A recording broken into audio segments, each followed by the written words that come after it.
Hello everybody, welcome back to the stream. There we go, there's the proper scene. And yeah, welcome back to Gran Turismo 3. As the Games X is here, populating the chat. Nice to see F8 and Darkman, good to see you all. Some familiar faces around here. And yeah, we're back to the game. So, what's new in GT3? Well, remember last time we got some pretty sweet cars, and we basically finished up the Amateur League, minus like a couple races we'll need to clean up. Just a couple like second places and whatnot to finish up. I thought we have two choices. We could start the Professional League stuff, or we can go to Rally. And I'm just gonna quickly stop in arcade mode and just like check where we're at, because if I remember, we have 3 sections to go. We have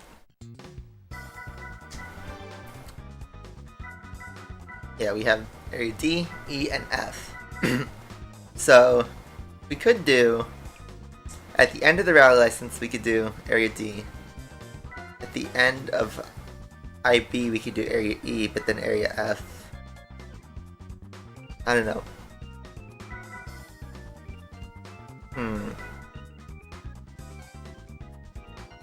See, probably if we had the interest of time, I'd say we should do area D before the rally license, and then area E before the Professional League, and then area F before all the IA events. Because by the time we get to IA, well, we're going to be driving the pretty fast boys.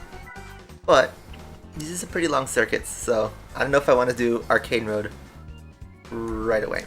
I think we should do the license first,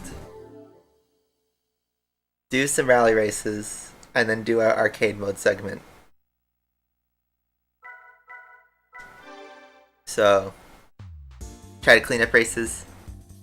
I want to do that towards the end, or at least like right before we get into IA,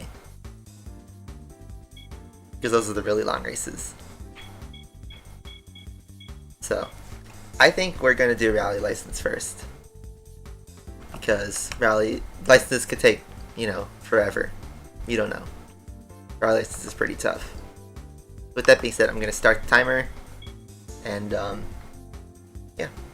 So, next part of our playthrough, and we completed most of the Amateur League minus 1 IA race, which we don't have the license for. And I figured before going into the Professional League with the IB races, now would be a good time to kind of break off from the game and do a totally separate segment, which is the Rally license and Rally League. So, everything in the Rally League needs a Rally license, so you kind of do this at any point in the game, at the beginning, at the end. So, I think we're going to start by doing the R1 Rally license. Because, I don't know, rally driving is different from any other part of the game. So, this first test is just straight up just a right-hander. I think it's full throttle even. We're in a Peugeot 206. You just gotta nail 1 upshift and then full throttle it. 2 upshifts, sorry.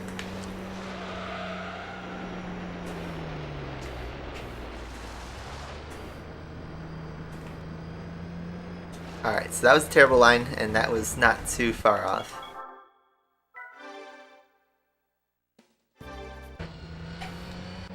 I don't know why it keeps putting me in that camera.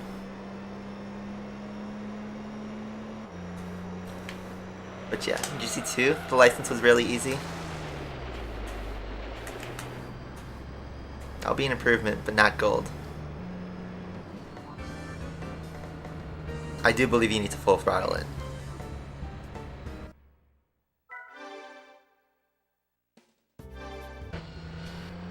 That's really annoying with the camera angle.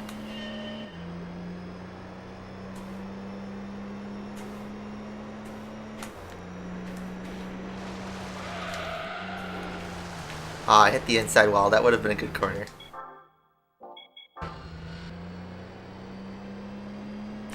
Yeah, I'm fine with that it's the weekend. I had a long week. Got some overtime in though, so yay.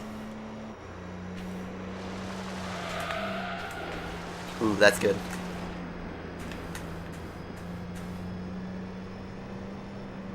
Awesome. Yeah, all I needed was just the right angle and the right downshift, so not that bad. These tests can get pretty grueling though, as you go further down. There's even a super license-esque test at the end, but I probably shouldn't have spoiled that. Oh well.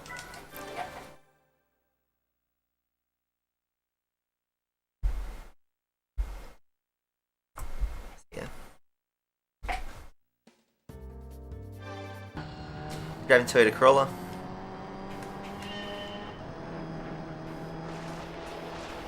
Use as much as the track as we need. Let's turn this right. It's pretty much the final sector at Smoky Mountain.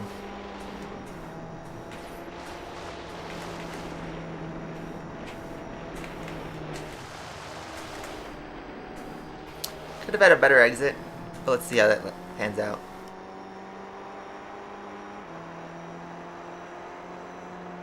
Yeah, silver. It was on the last corner. So what we're seeing next is out. Is it like fully out or is it a beta? Because I've seen a couple of videos about it. The graphics look great for a phone game. It looks like Racing 3, but on cracked graphics, which, well, I don't think anyone's complaining about.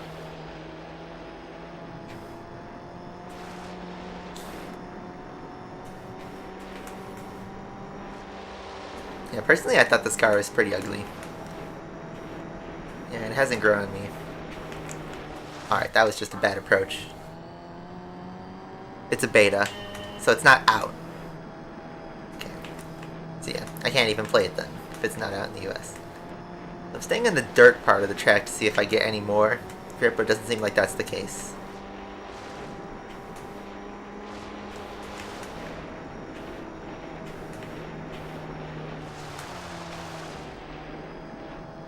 We have a slightly better exit. And we're basically neck and neck. So basically do what I did on my first try, but with my last attempt's exit. Actually using the D-pad a little bit to help out so I can make, you know, minor adjustments. I'm using fourth gear all the way. Use as much as the track and just gun it. Ah, as that's slightly at an angle, but I thought like if we make no adjustments.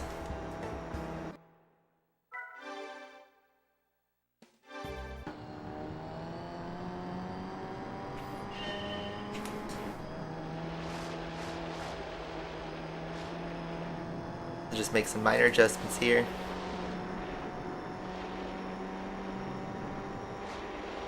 I'm using the D-pad.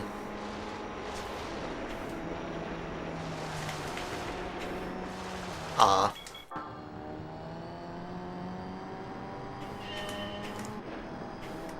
So yeah, I've heard that Asphalt 9 is finally releasing just the Taycan to people a year and a half after release. But isn't the Taycan irrelevant now? Isn't like the king of the D-Class like the Huracan trophy?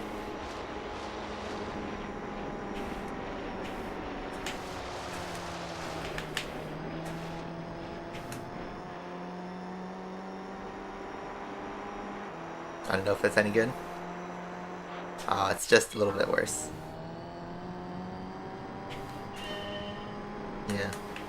Personally, I feel like the Taycan is, well, it's at that point where it's irrelevant enough so they release it for free to play.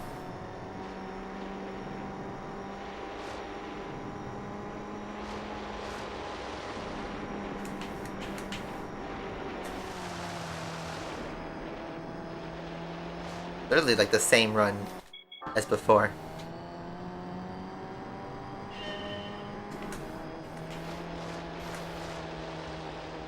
I literally forgot my strats for this.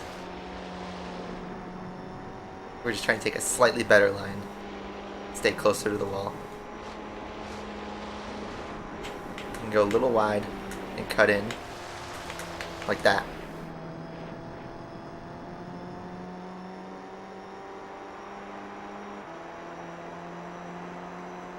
Awesome. So yeah, just cleaning up the run and just taking a little bit of a different line. Yeah. This license might go a little slow. Every license is taking me multiple attempts and then we haven't even gotten to the really hard stuff. One of these tests is, well, just just pain. And if you play GT3, you know what I'm talking about. Alright, let's see. This test is going to be dark, so I might need to use the bumper cam for this one.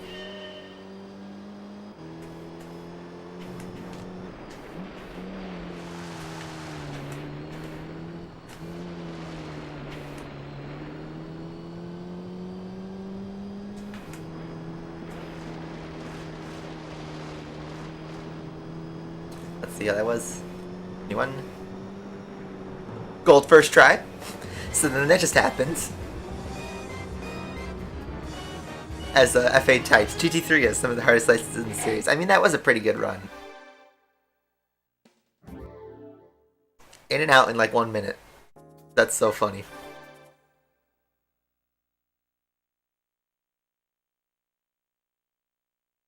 Easy game. Alright, R4. The last sector of Tahiti Circuit. I think this test was pretty difficult though, if I remember correctly. I mean, this is terrible, but I'll just finish it so I get used to this car's handling.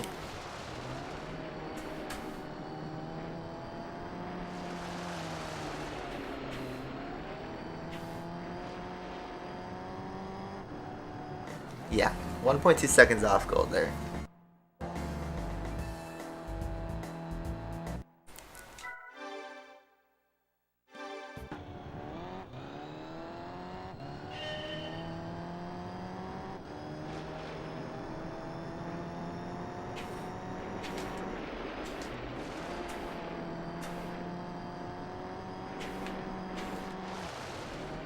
That was bad. I mean, once I get a clean run, then I can assess how much I really need to push.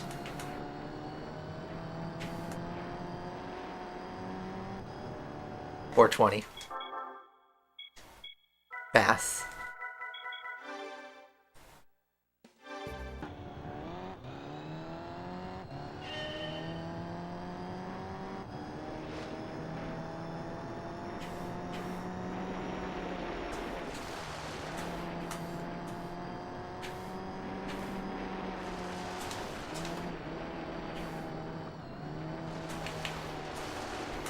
I think this exact test is in GT2.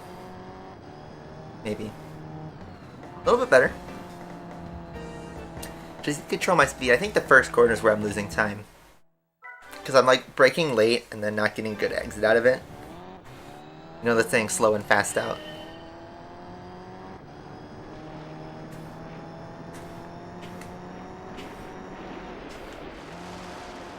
See, like that's a little bit better. Then I actually just tap the brakes while throttling.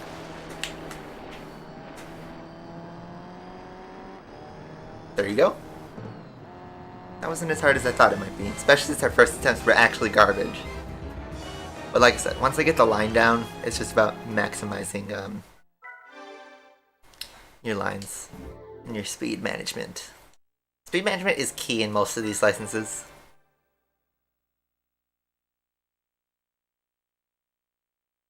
Yeah, this license is going to be brutal. And also will take the longest of any license. For obvious reasons. This test used to give me trouble as a kid. It's so like hard to judge. So first off, you start with the yeet. And then, you know, do a hard braking on the left-hander. And then this corner is so hard to get right. I never know when to shift or what line to take.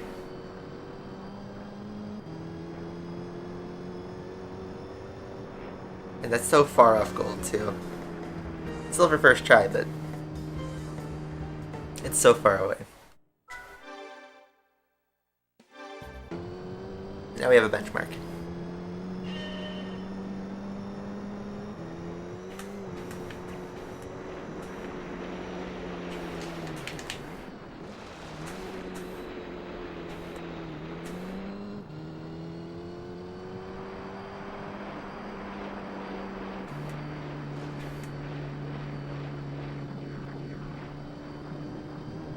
I tried shifting the fourth gear early to see if that does anything, but I don't think so. You Saw a C8. Nice. Did you go to a car show?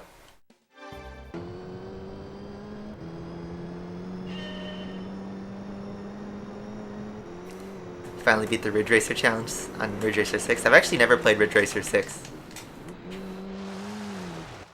But I remember a few years ago, I cleared the, quote, impossible GP on Ridge Racer PSP. And I did it on a bus on the way back to college, so I was pretty proud of that.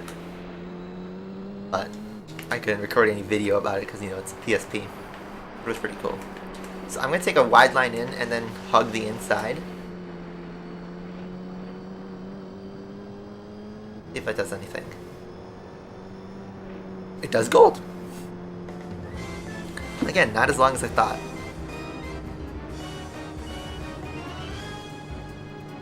But yeah. So much stuff like the Ridge Racer 1 Devil Challenge I never beat as a kid.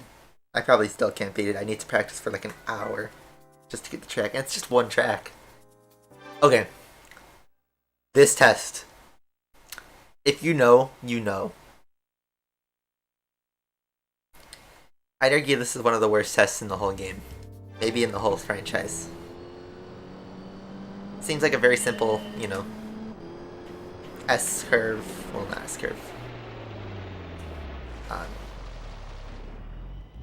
I just lost all my revs. It seems like a very simple sequence. Just snaking through this section. I just drop all my revs there.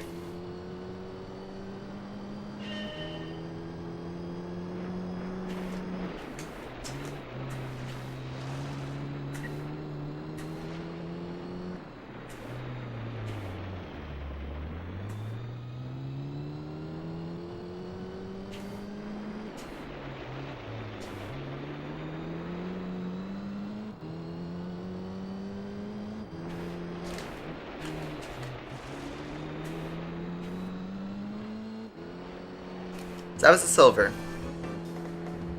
But as you can see, this car drops revs pretty easily. And you think, okay, we're about half a second off, but I thought that was not a terrible run.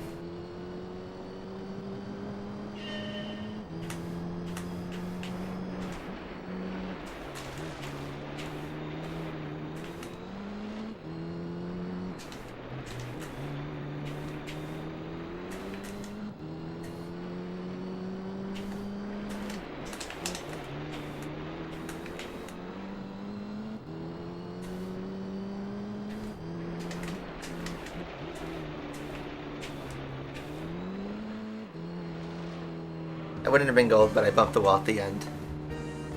We just gotta make minuscule improvements until we can just inch forward. But obviously the 10ths are gonna be harder to come by.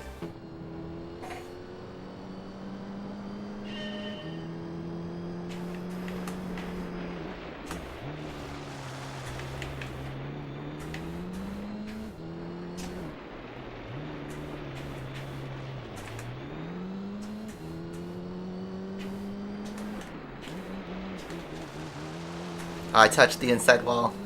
That was gonna be a good turn.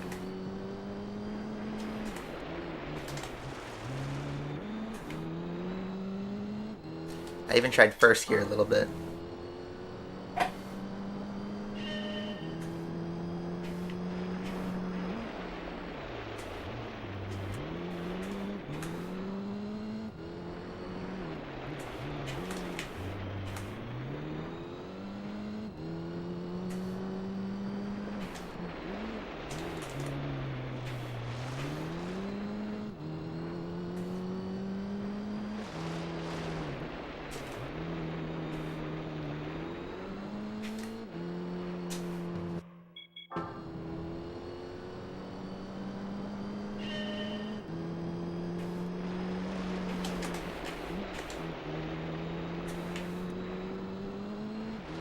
That was wide, but kind of fast.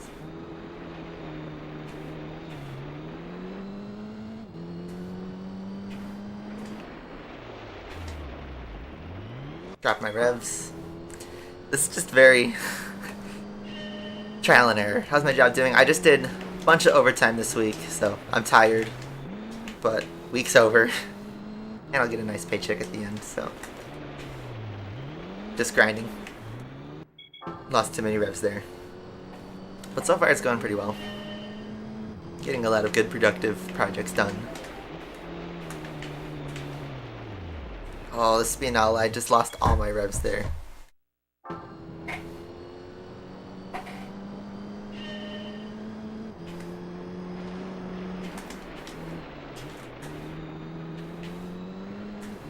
Oh, that was good. Can I do that like 3 more times?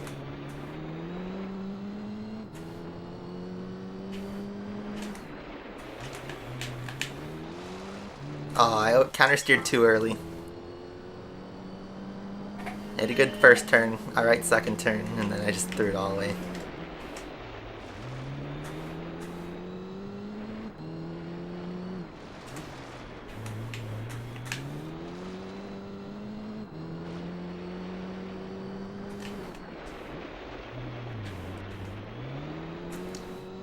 Threw away my whole lead in one corner.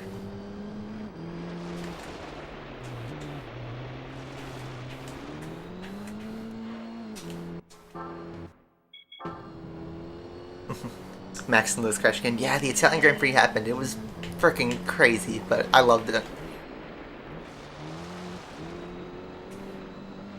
Who knew the Ferraris could be silent and still have a great Italian Grand Prix? Because Ricardo finally showed up. You'll be going to college soon? That's pretty exciting. I'm out of college for about 4 months now, and I miss it, so enjoy your time there. We're not going to talk about F1 again. Fear the inevitable. We went really wide to set up this turn. Ooh, this is good.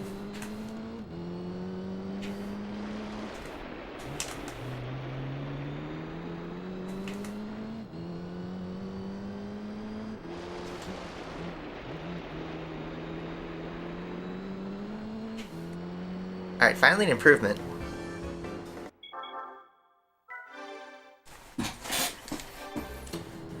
But yeah, this is gonna take a while.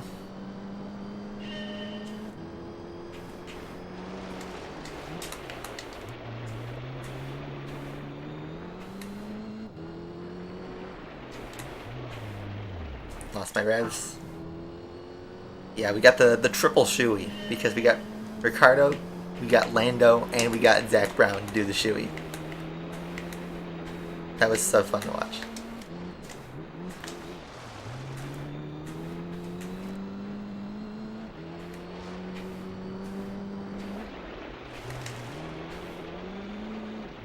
Oh, I tried to time the upshift. Meowdy partner, we're on the worst test of the game.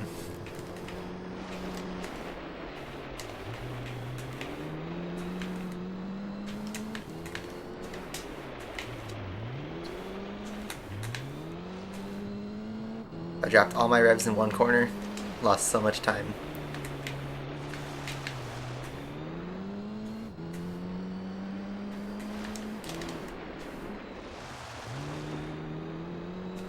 And we go too wide. I think everyone's had troubles with this one.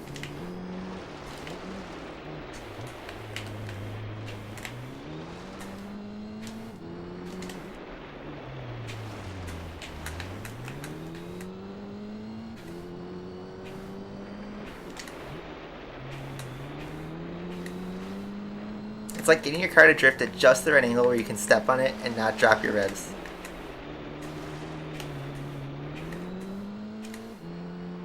Slight improvement.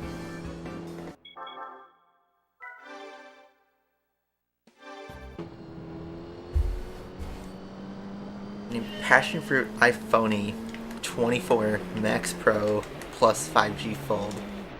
It's like summed up every single subtitle of every phone.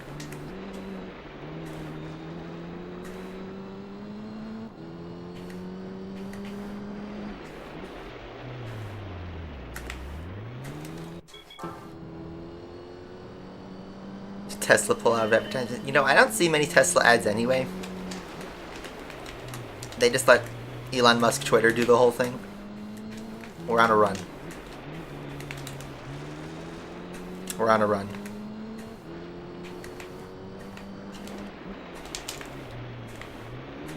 Just hold it.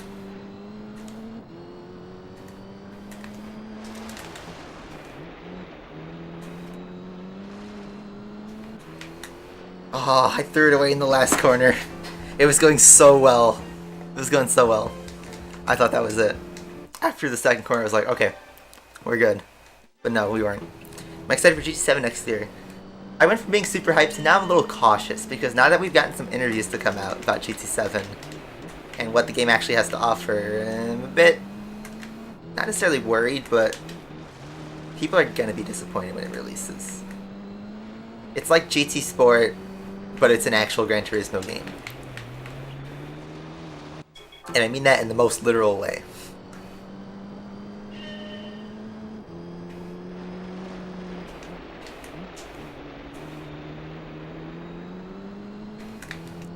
See what this run did on my PB. At least we have the first, 2 turns to go off of. And maybe even improve off of a little bit.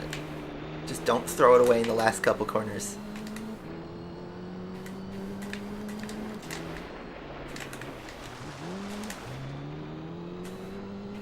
I literally took the worst possible approach for the last corner. Just dropping to first gear because I'm like, hey, what if I got a little rev boost? That's not how it works though. I don't think G7 will be a bad game at all. No, I think it'll drive great. I'm hoping the career mode is not, dull. Because that's what it's going to be cared about. And that always online part does scare me. Not because I can't have a better internet connection, but longevity. I want the game to be playable when the servers eventually shut down, because, Polyphony loves shutting down old GT servers.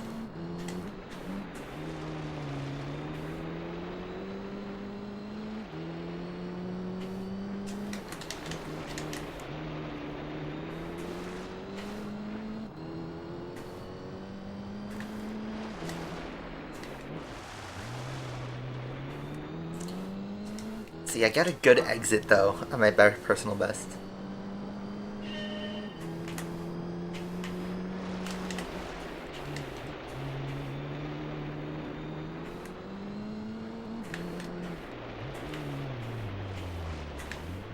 See, I feel like we haven't had a fully complete GT experience, like since GT4.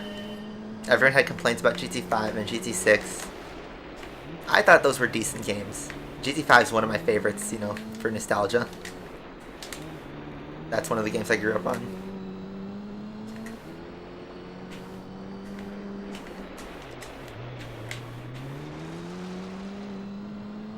Alright, just hold it.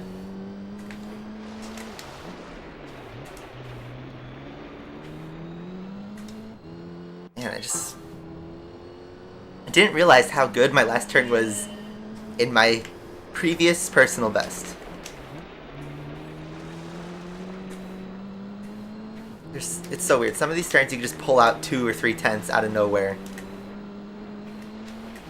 But you gotta set up for the next corner at all times. Like, that's a 15.5. But then I just threw away 15.5 by dropping into first gear. Ooh. Oh no, I dropped the revs.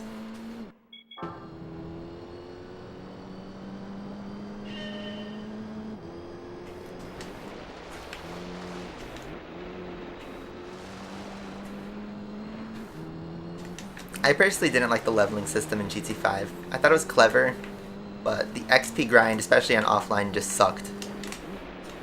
You shouldn't have to grind that much just to unlock a couple races at the end. I went from a 15.9 to basically catching up with my PB.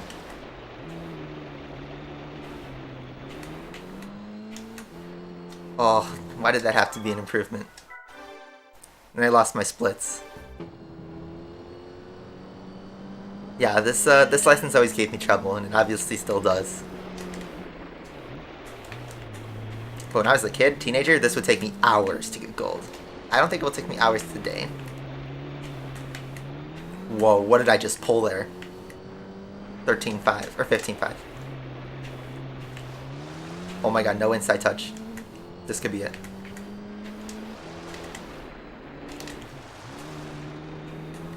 Go, go, go. Oh! Just barely by the skin of my teeth.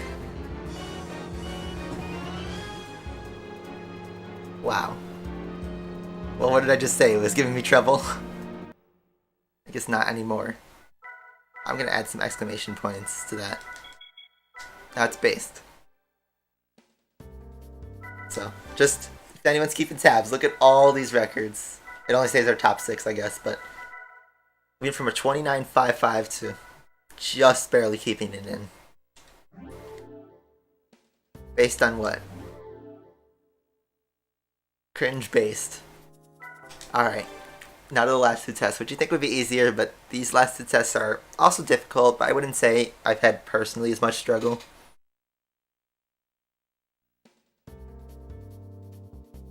Do you have any of the Forza games? I have all of them.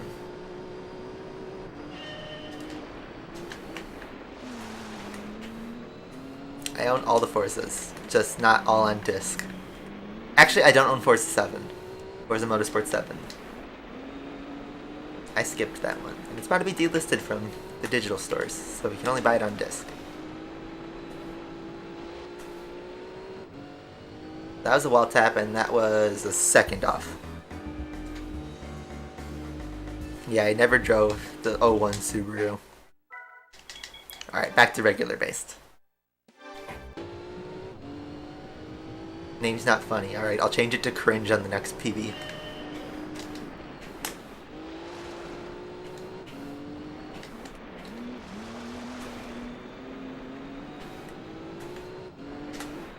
This is basically the same test as R7, just in a slightly different capacity.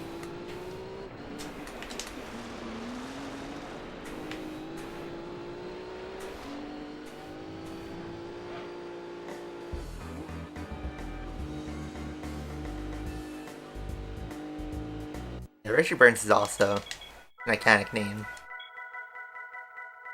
Let me place R.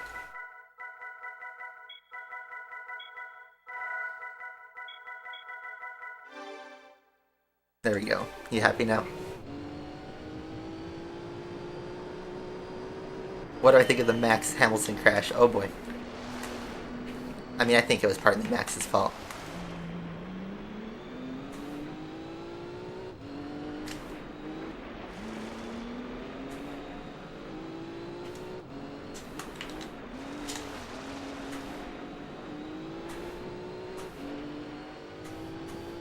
Oh, that was close.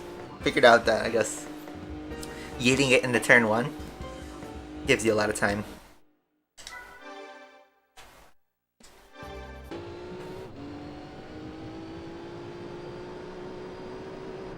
My favorite new 2021 car.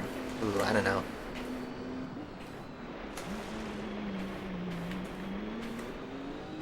Our industry's been a little weak this year overall.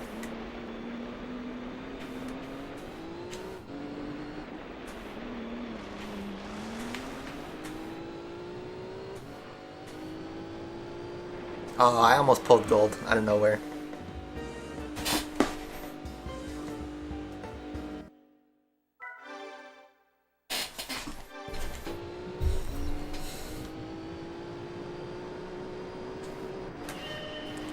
It's just another yeet into turn 1.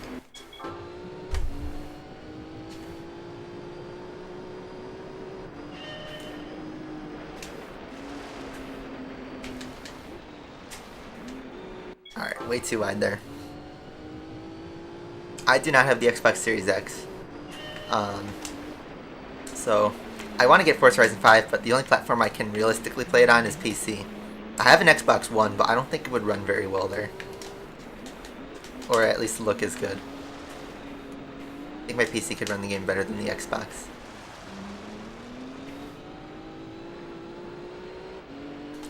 It had potential to make an improvement. We just have to make a tiny improvement somewhere.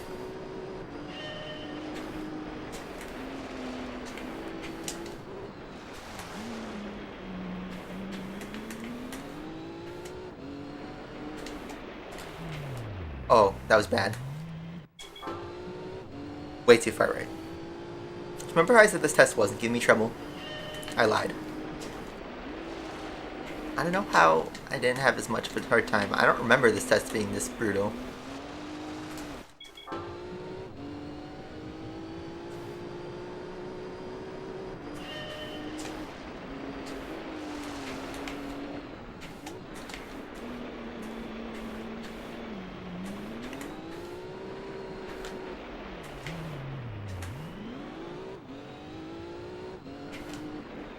is not great, but let's roll with it. Aw, I hit the inside wall.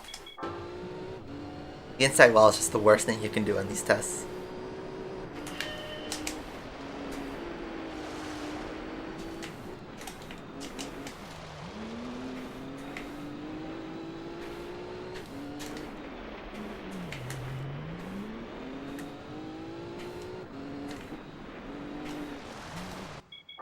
Turning in way too early on that turn.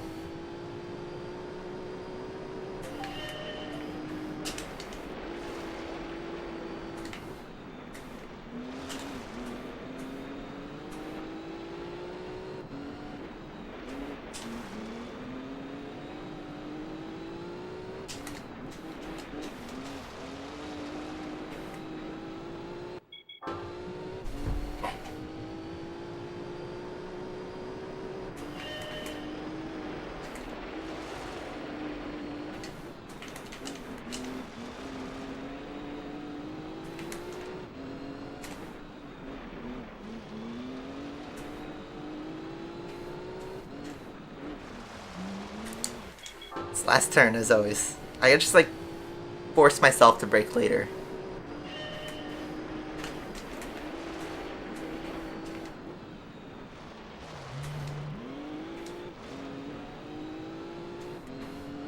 So I hit the inside wall, but I'm gonna keep going actually. Just go wider. Just go wider. Alright, doesn't matter anyway.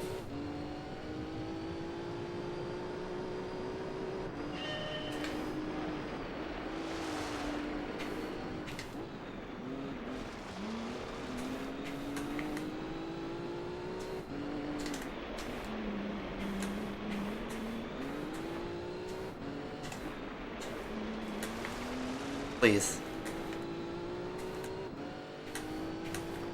There we go. Oh, just had to get a clean run.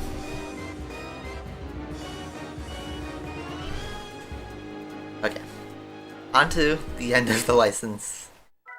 Not cringe. I don't know. I'm gonna say the G word.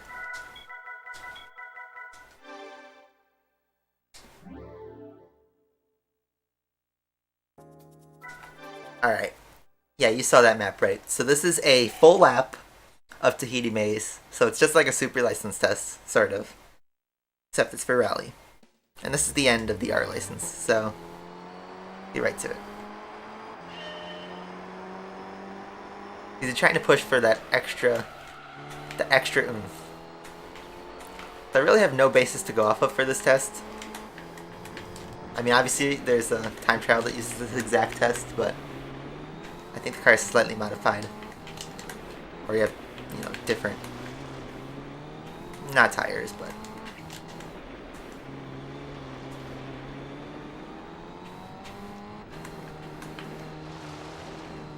let's just do a lap and see what happens. Yeah, I don't like the new WRX. It looks like a Civic.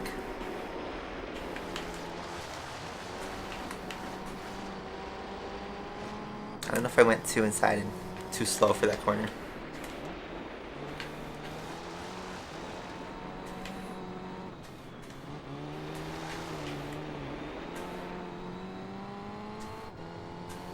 Munches my gears. Almost hit the wall.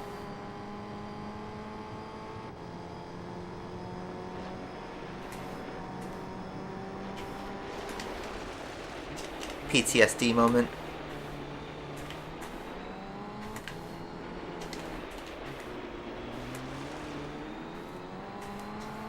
This is just so much PTSD in one section of the track. So I'm just taking it sort of easy. Did I lose frames?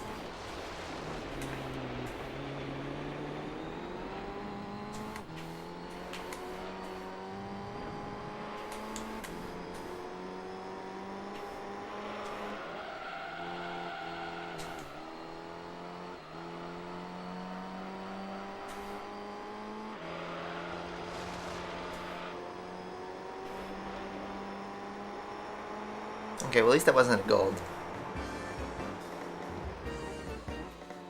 Samir, you break the cars.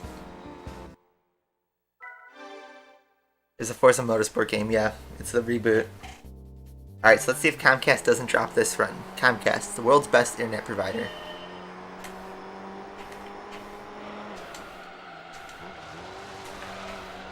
Alright, so now I gotta start eking the tents. Yeah, I think I'll do rally races. I want to do an arcade segment at some point, but I think we should do some rally. Because, you know, we just got a rally license. So we have to improve by 6 tenths and not, you know, drive like an idiot like I suddenly am.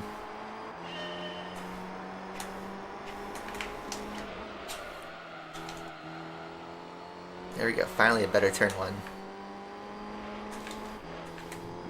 Now time to throw it all away.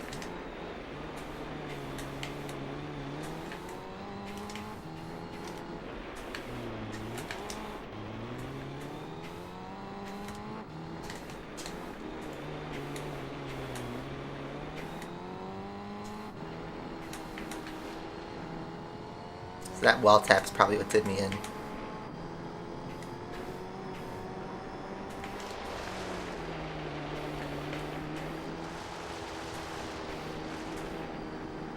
Is that one I didn't hit the brakes for?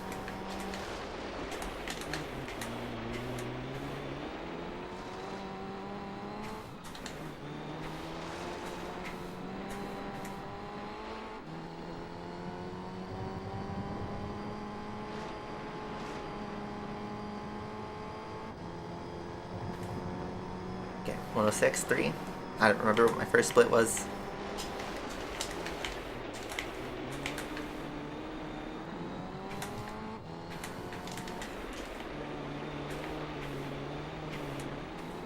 Not very good, but let's just keep going.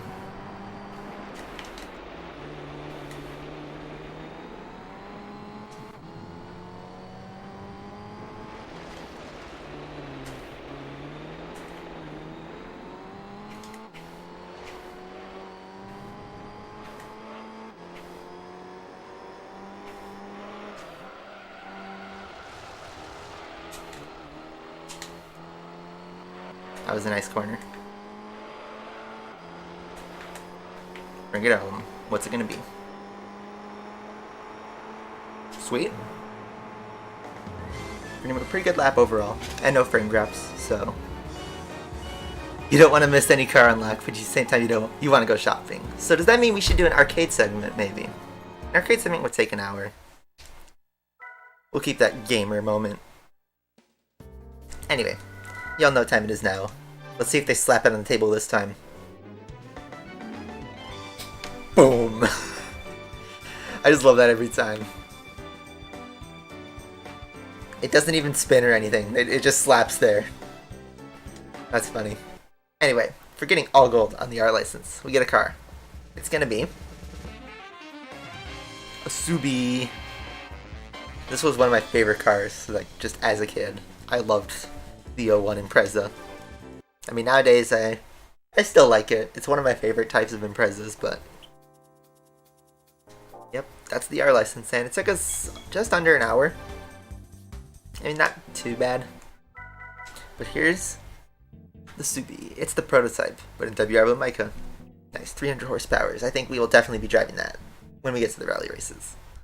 So, there's that. What's our game status? 52.8%. And now you see in the license acquired, the R license is there, and it will always be there. IBR. That stands for something. And yeah, that's the end of our segment. Did I just lose frames? Again, did Comcast drop that? Comcast, the world's best internet service provider.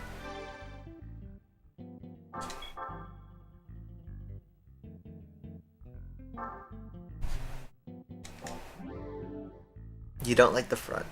I think everybody has a different opinion on that. It's one of the only cars to really do that sort of front. Yeah, correct. The 99 Impreza car, because it's not a 22B. Okay, so, alright. Should we do arcade or rally? I'll let the rest of the chat decide, because I know Statato wants to see the car unlocks, which we get a bunch of car unlocks in rally. But do you think we should do this, or should we do another segment of arcade? Just for reference, each one takes about... Each event will take like 20 minutes. Around that time.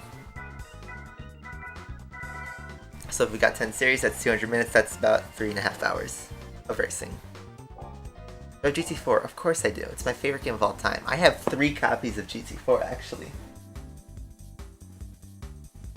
But yeah, what should we do? Should we do arcade mode so we can knock off some progress there, get some more percents? Or should we just go straight into the rally races? I mean, I think we have time for both. Darkman says rally.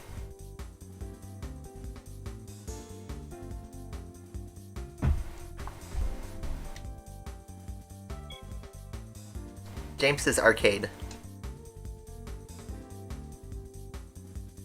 Alright, once the timer hits 34 minutes, I'm making a decision. Or not 34, I'm sorry. 16 minutes.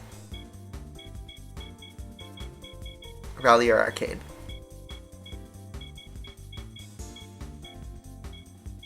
Arcade.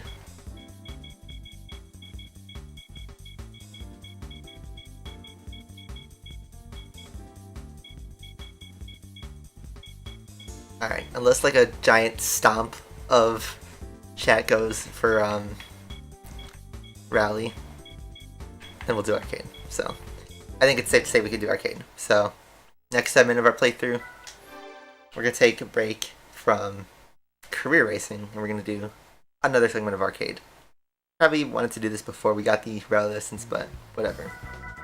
You know the drill. Hard mode, single race.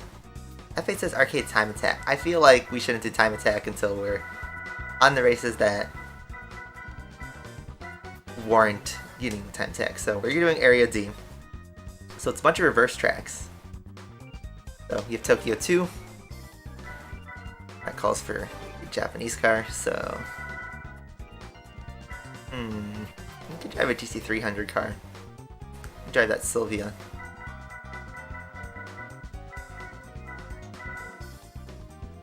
I think we'll drive this Mugen NSX. It's just...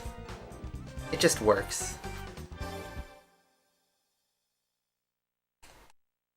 Actually, GT3 did have one Porsche as a secret car. I get what you mean. They didn't have them as manufacturers at the time. Although I don't think Bugatti was as popular as it was now. I don't think that was the case back in 2001. It just had the EB110 at the time.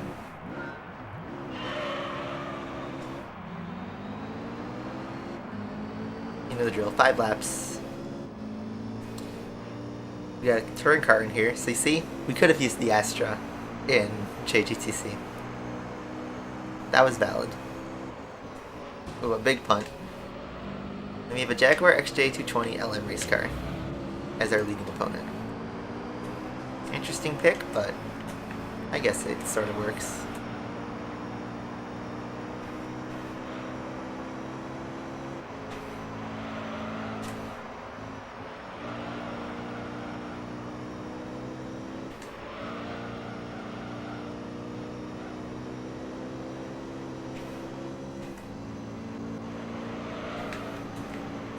I'm just trying to throw everything like it's a rally car. I'm kind of driving. I can't mute you. I need James to do that.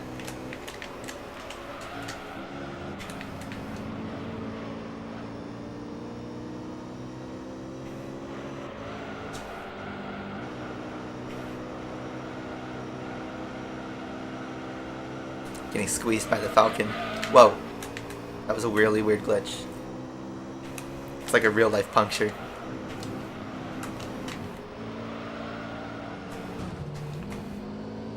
That Falcon is just blocking everything. I'll get a slipstream though.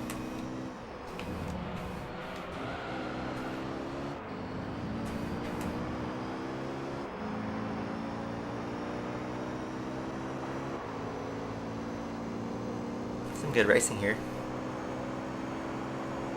I split the 2 leaders. There we go. Just kind of eke forward.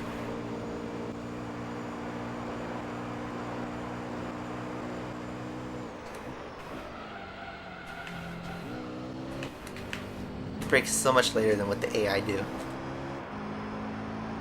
now we've been released.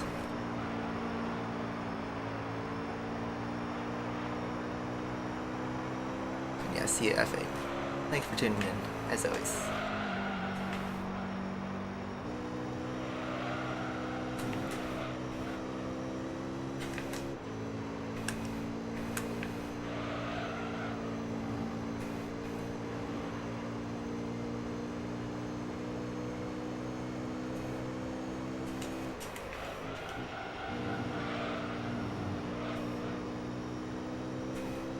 Hey Sirius, how you doing? Yeah, I haven't seen you in a while. But good to see you popping in.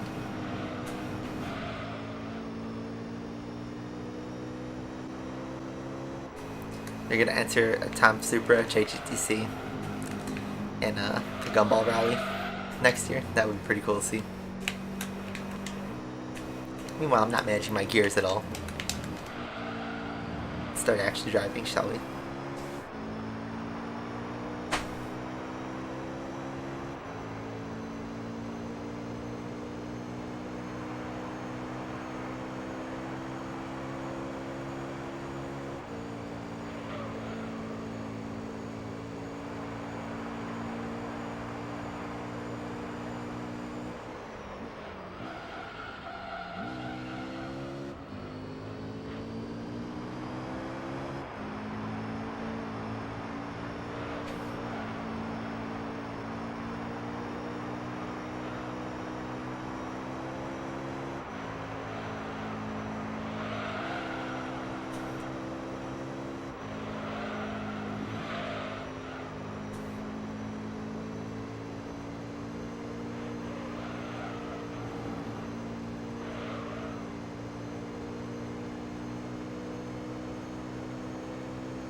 We're just leaving the competition behind, we're just doing time trials.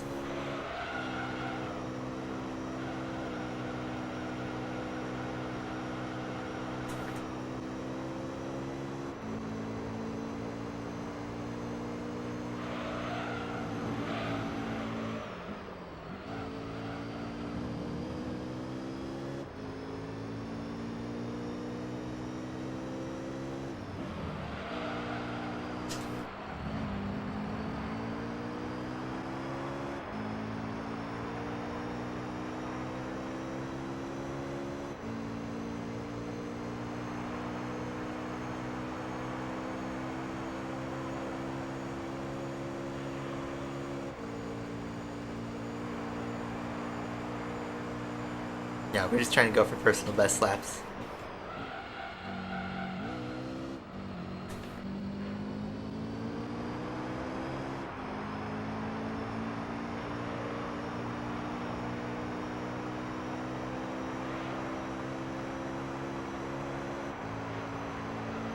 Yeah, we're doing the Russian Grand Prix, but the flag is banned, so...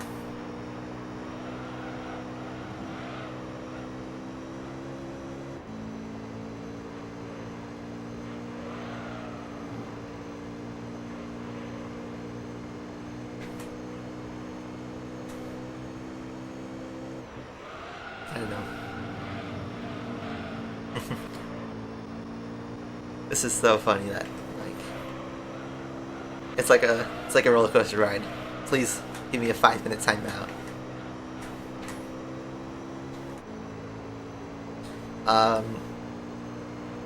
Yeah. F1 is going to happen. We need a sub win. But I don't know when the next track could give that kind of opportunity. Oh. I feel like we've kind of run out of tracks where a midfield car can, like, really win. Maybe Brazil. Maybe. But we've run out of downforce tracks that, you know, Ferrari really like. We've run out of straight line tracks that, you know, Aston Martin and McLaren really like. We have a couple of circuits that could really, like, land an oddball race. We do have Turkey, I think. And Turkey could, you know, throw a really crazy result.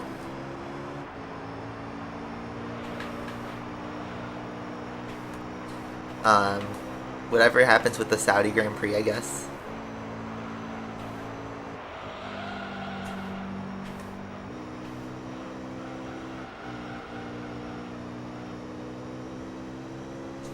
up AUC.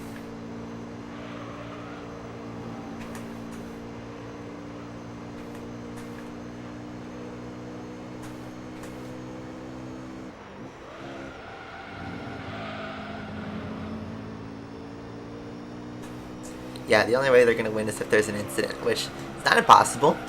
And I know now Max and Lewis have had a second high-profile crash. I feel like we're going to get a third one. I don't know when, but we're going to get a third one. And maybe a fourth, but in order for a fourth to happen, a third has to happen. But I'd see something happening just as my crazy oddball prediction. I'm going to say Brazil, partly because it's the sprint race pattern, but Brazil seemed to favor both drivers.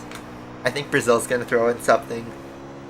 And you know what? USA. I think those two tracks are going to throw in 2 crashes between Hamilton and Verstappen. Maybe one goes out, maybe both goes out. But I feel like that's my prediction. USA and Brazil are going to have 2 crashes between those two.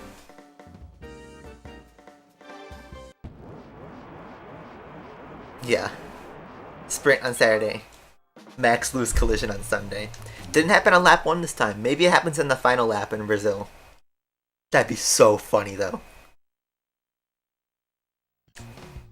Championship crash at final race, maybe. Alright, let's move on. Grand Valley 2. Ooh, okay. I know it's a long track, but I kind of want to drive a sports car, but I also don't. What do we have in our garage? We have that. I think this one would be good to drive. Yeah, I think we're gonna drive an Nismo 400R. Let's see what it gives us. Get a nice 400 horsepower though. Let's go for it. Drive a tuner Skyline. But let's see what opponents it gives us. Oh, I forgot to turn off driving aids for this car. This is gonna feel awkward to drive.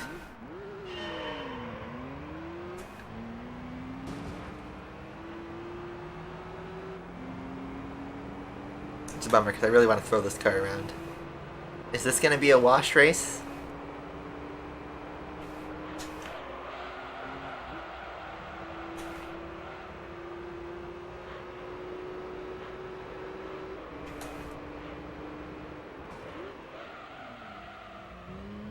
Oh my god, the driving aids limit you so much.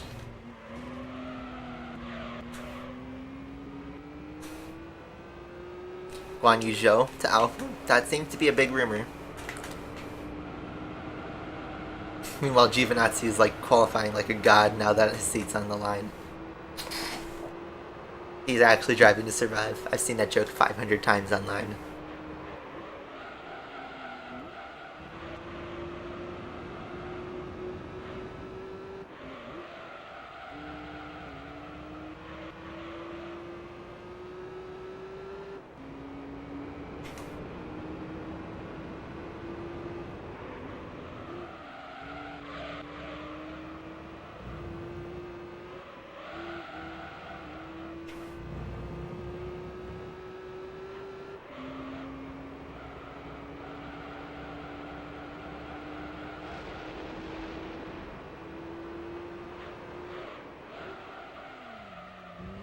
Can't throw the car, it's so frustrating. Why did they decide to not change driving aids in like a different part of this game? I have to go back in simulation mode, go into like machine test, turn off the driving aids, and then pick this car in arcade mode in order to get the right settings. Oh well.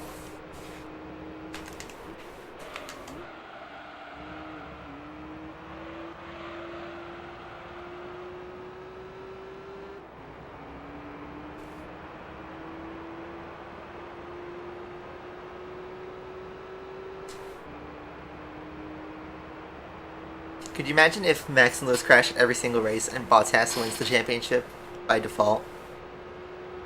That'd be really funny. But Bottas drove probably the best race of his Mercedes career. his best Mercedes weekend, I'd say.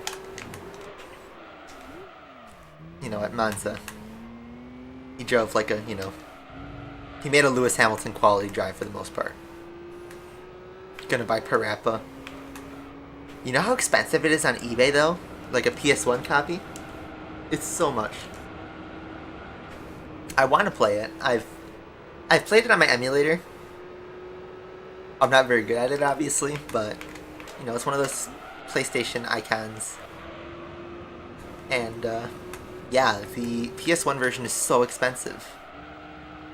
I don't know how it shot up in value, but it seems like it was always kind of a pricey game.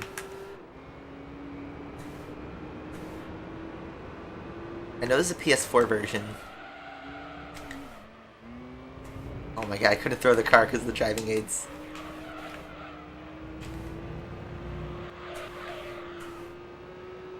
But yeah, the remaster, I don't even think there's a disc for it in the US. I think it's download only.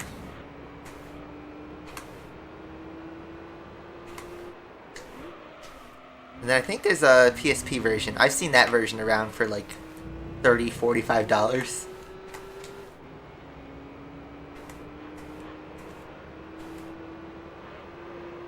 There might be, I know this is a sequel on PS2.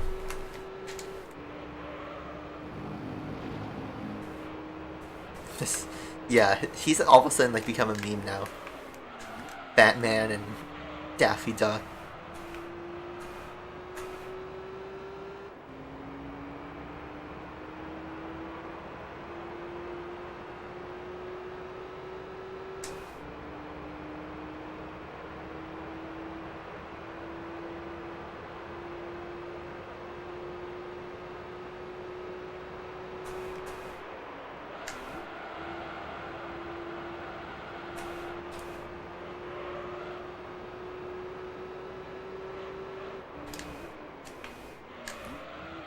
PS Vita? Yeah, I have a PS Vita. The issue was it just didn't have the support that it could have had, like the PSP. A lot of the PS Vita games were like ports of PS3 games, and like lesser ports. Like the PSP had 2 God of War games, a Gran Turismo, Little Big Planet, a handful of tailor-made Need for Speed games. Its own Ridge Racer, shooters. It even had Test Drive Unlimited. And not like a mobile port, like it was a full PS2 port of Test Drive Unlimited on the PSP. And the PS Vita could have done so much more. I feel like the PS Vita needed a Gran Turismo. They could have ported GT5 or done something. They could have even put GT4 on the Vita and I would have been happy, but no. There's a God of War 1 and 2, so the PS2 games are on there. There's an Uncharted game, but it's like a spin-off and a lesser version of the PS3 games. There's Little Big Planet, which was fun. There was, I think, one Need for Speed, which was most wanted in 2012, and I liked it, but it was a straight port of the PS3 game. So hence, they could have ported GT5. Probably not, but I would have liked to have seen that.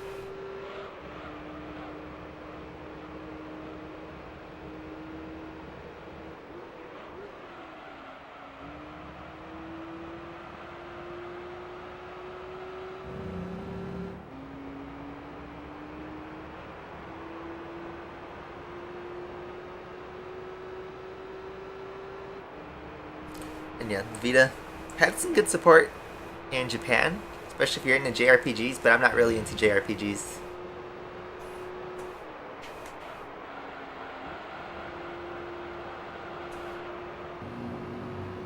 It's more of like a hacker console now, system, because it's an emulation beast and they're easily hacked.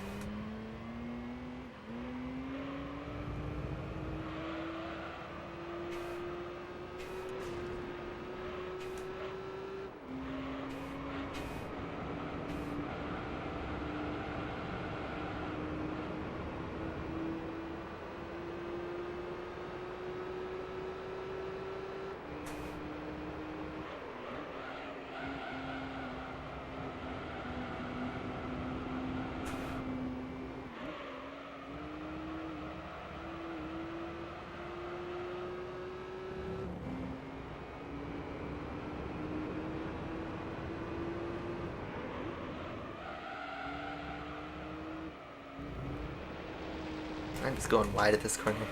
This race does feel like it's dragging on.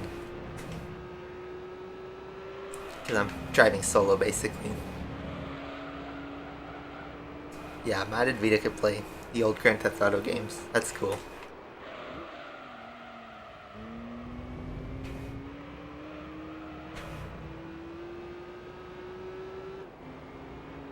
Could probably play all the PS1 games. And I actually mean all of them, because the PSP could do PS1 emulation really good. And a lot of the PS2 games probably too. I'd say the Vita was maybe ahead of its time. But it just needed the support. Because look how well the Switch is doing. The Switch could basically get, you know, AAA ports, and they're lesser graphically, but I mean, for it being, you know, a handheld and giving it a stable frame rate, it's not that bad. It's cool that you could play like Spyro and Crash, all the modern ones. You play like Doom and Skyrim, and I think Overwatch is even on it.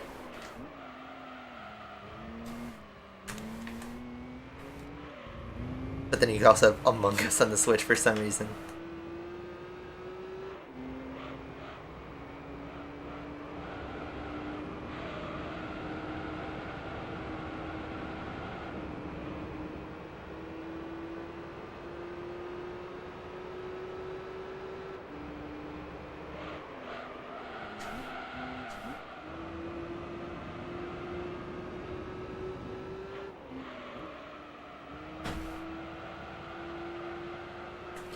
Alright, final lap. I feel a little brain dead on this race. You slammed your penis on the car door. Oh boy. When was the last time I played Breath of the Wild? Maybe like 2 or 3 months ago. I just kind of have like slept on my Switch for the last couple months. I haven't really done much with it. And I got stuck on a couple shrines on Breath of the Wild. I'm just not the best at it. Why did I say it? Because I can. And this is going in the video archive.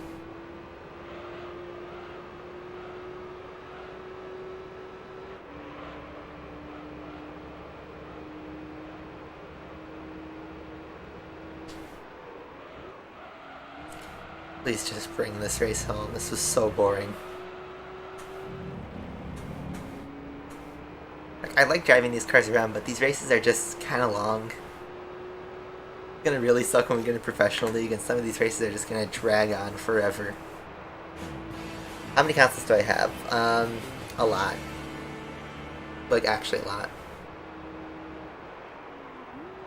So boring. I have all the PlayStations. I have the Xbox 360 in one. I have a Nintendo 64 and a Wii. And an NES and Super NES. I got a Switch. I got a Game Boy Advance. I have a Nintendo DS.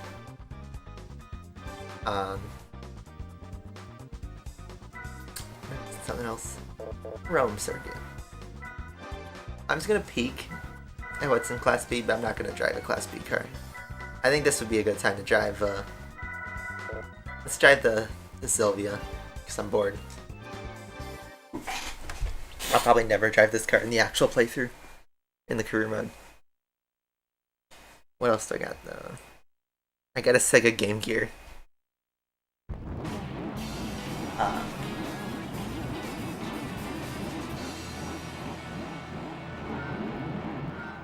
I think that's it.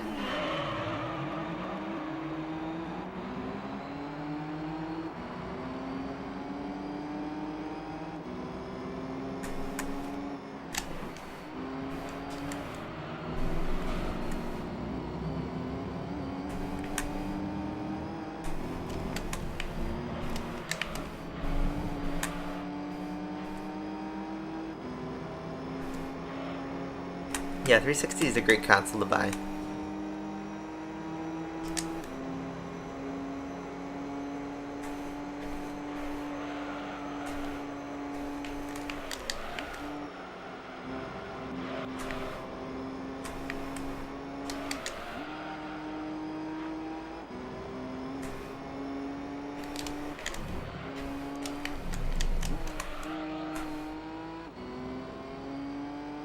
Yeah, at some point these races are more than 10 minutes to finish, so I guess the reason why I chose to do, like, you know, rally today is because we've crossed the point where the sort of short races are done.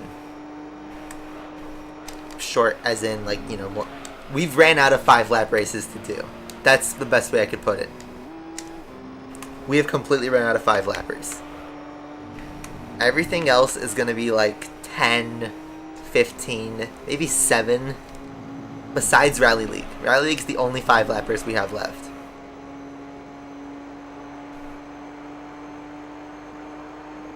But Professional League is all 10 and 15 lap races, and even some 20 lappers scattered around. And they just drag on. That's the part of the game where you just have to buckle in and just, well, grind through it.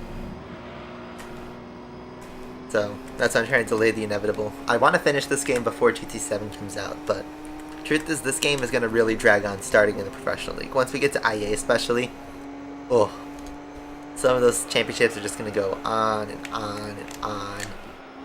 I'm talking 4, 5, 6 hours. That's like 3 streams. I mean, I could grind it at other times, but it's just so much time you're putting in. The payoff is worth it in terms of like the cars and the prizes you get, but for someone who has limited time,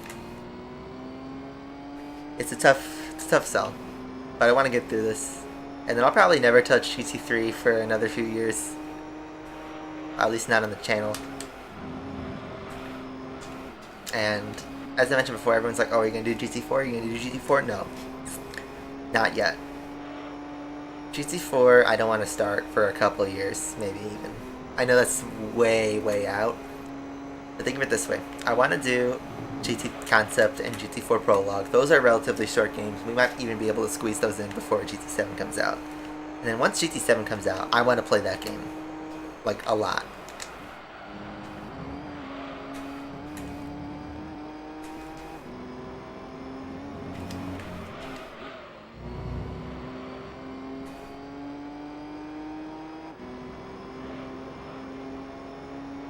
I mean, even GT5, the races aren't super draggy until you get to endurance races. And GT4, the extreme events are the only ones that really touch a long series, and those aren't even that overboard.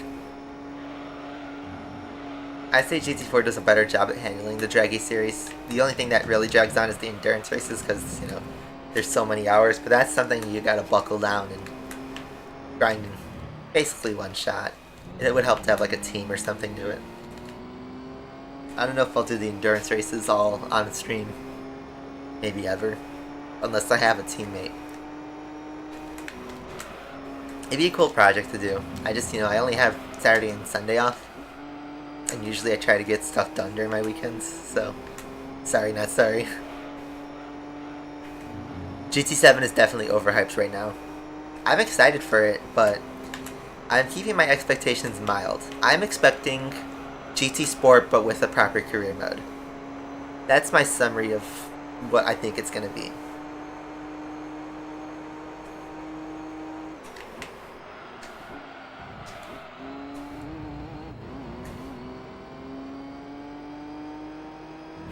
It's going to be GT Sport, but with some prize cars. And like, it's like GT Sport with DLC, sort of. But I saw an interview that Kaz said that everything from GT Sport is going to be carried over. All the cars and all the tracks. And even the sport mode. Hopefully just not the brain dead AI.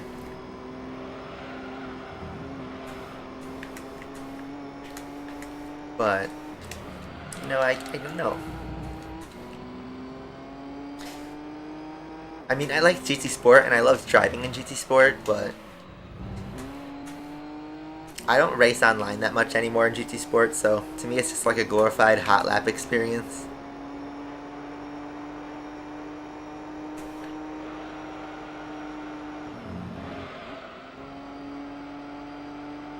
But you know, a nice in-depth career mode. Something like GT4, I would love. but it doesn't look like it's going to be GT4's career mode fully. Hey guys, he's going to do the Ligma joke, but it's like a variation of the Ligma joke. You say Among Us backwards.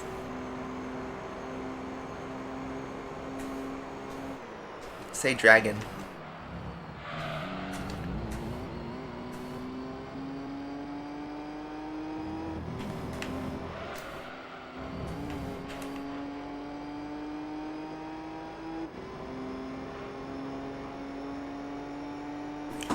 Grab a water swig.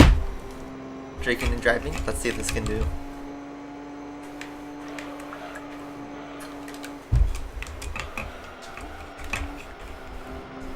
Hey, we didn't touch the wall. Look at that. I did that with one hand.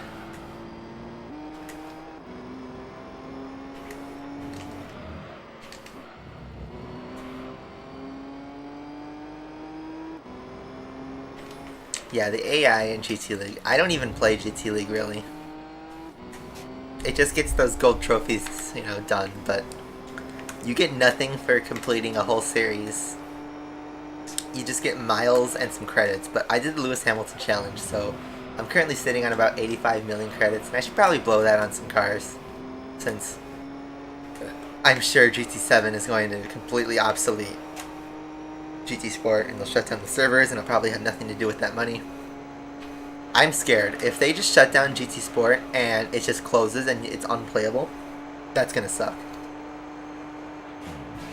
If they convert it to an offline format and make some of the content, you know, future-proof, then it could be better.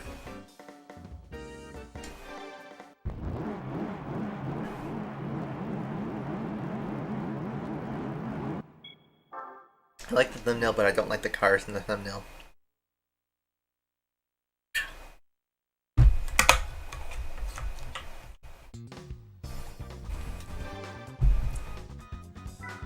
Thunder, good to see you. I accidentally clicked normal.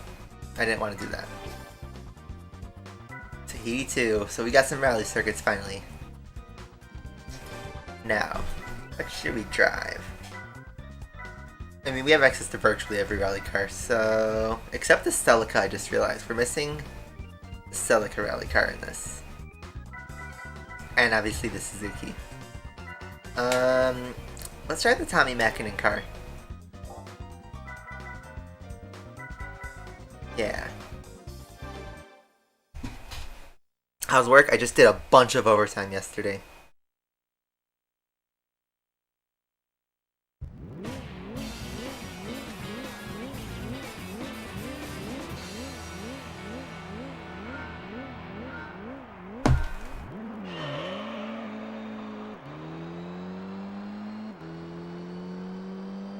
But yeah, I did overtime, and wait, why did I start in first? That was so weird. Why did they just give me pole position by a landslide? Did you guys, I just didn't even like notice that. But yeah, that just happened. So I'm not even racing anybody. It's just 2 cars hot lapping the circuit. Oh well. But yeah, I did overtime, so we're gonna get some extra cash. I don't know what to do with it. Okay, sorry, I gotta respond to this text.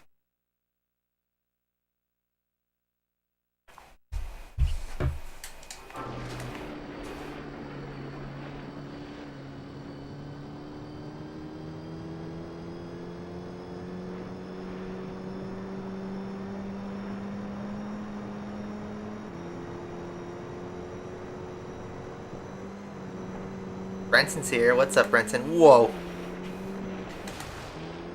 Gamer moment.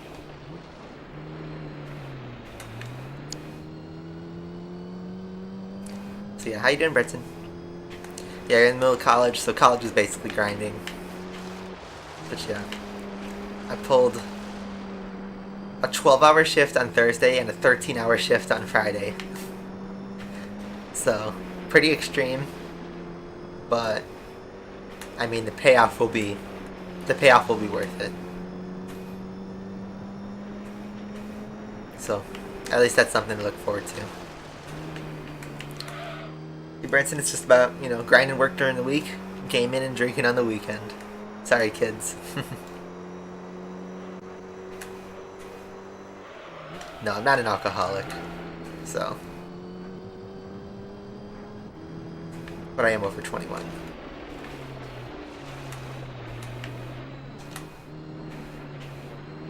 I think I might be going out to the city today or something, so, you know, trying to get what I can out of the weekends. And then I'm also trying to work on building my retro game collection, and also some of my diecast collection. What work am I doing? So, I'm an actuary.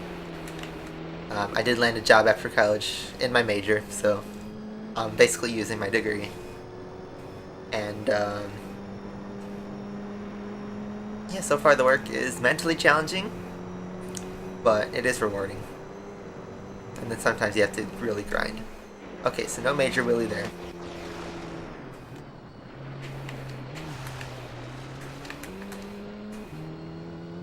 Look how far ahead we are compared to the AI. It's really no competition here. And this is a 4-lapper, so a little bit shorter of a race.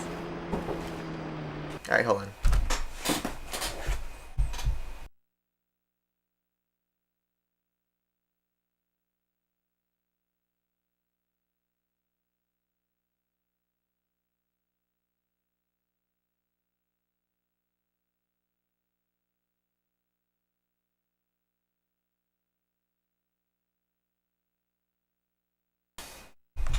Alright, we're back. So just like in college, you have guests at your door. I had a guest at the door. Not really, but just had to answer that.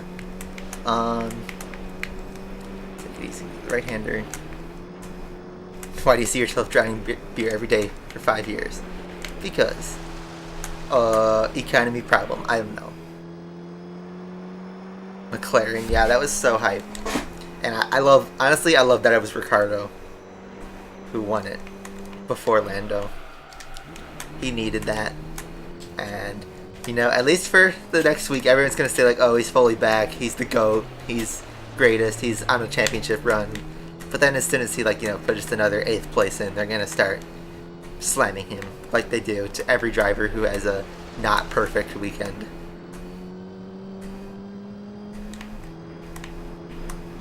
But for now, we can celebrate the Ricardo win.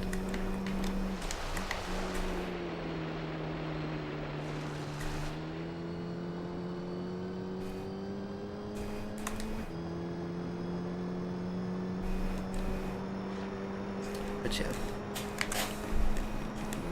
So yes, the key to enjoying your weekend with a beverage, I'll call it a beverage, is just to not overdo it. Nobody needs to get absolutely wasted and trashed every weekend. It's just not fun. It's fun in the moment when you're, like, you know, with people, but the aftermath is kind of rough. So, I don't recommend it. But to enjoy one, every now and then, to enjoy a drink, or maybe even two, the key, just like everything, is moderation. You know, don't eat 5,000 cookies, because then you'd get really big. And then likewise, don't drink 5,000 beers, because then you'll get really drunk. Yeah, I think Ricardo's going to go right back to business in Russia. You know what's funny? Since I'm a huge Seb fan, obviously, you know, I focus on his weekends whenever I'm watching a race too. Every time he pulls in a good result, so like, you know, in Baku especially, and a little bit of France too, because he scored points in France.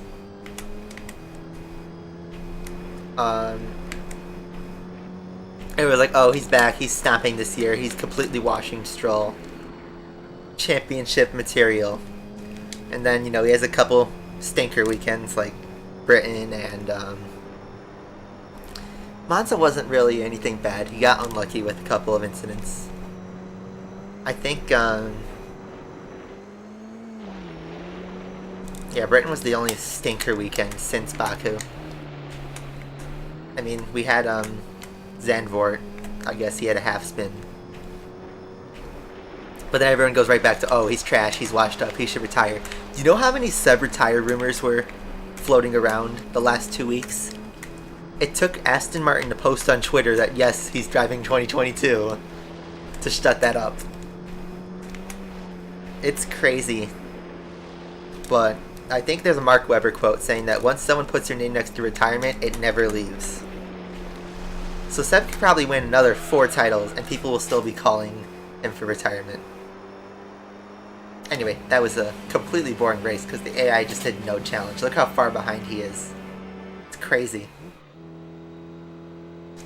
He's like 30-something seconds behind. When you go to Chicago, get me a Miller Lite. There's better stuff. If you're in Chicago and you can drink, get a 312.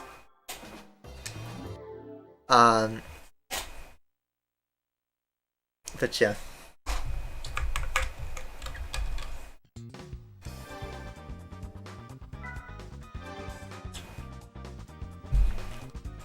But hey, Ricardo delivered that win. That's all that matters, really, to McLaren. I'm gonna drive the Escort. Just because.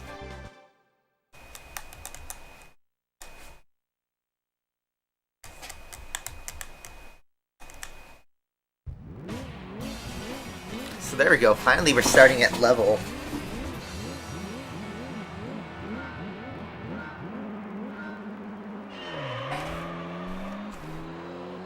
Again, a terrible start for the Citroen because he's front-wheel drive. It's gonna be another wash.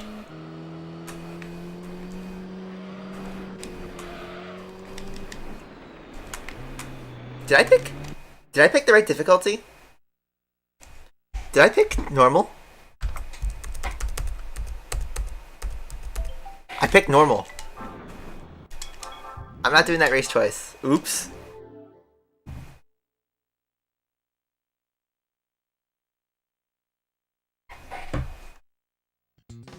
Did I mess anything else up? No. Okay. I just accidentally clicked normal for some reason. Let's go back and do that.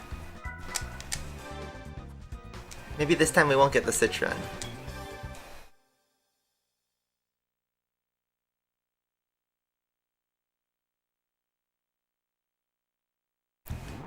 There we go. That's an opponent.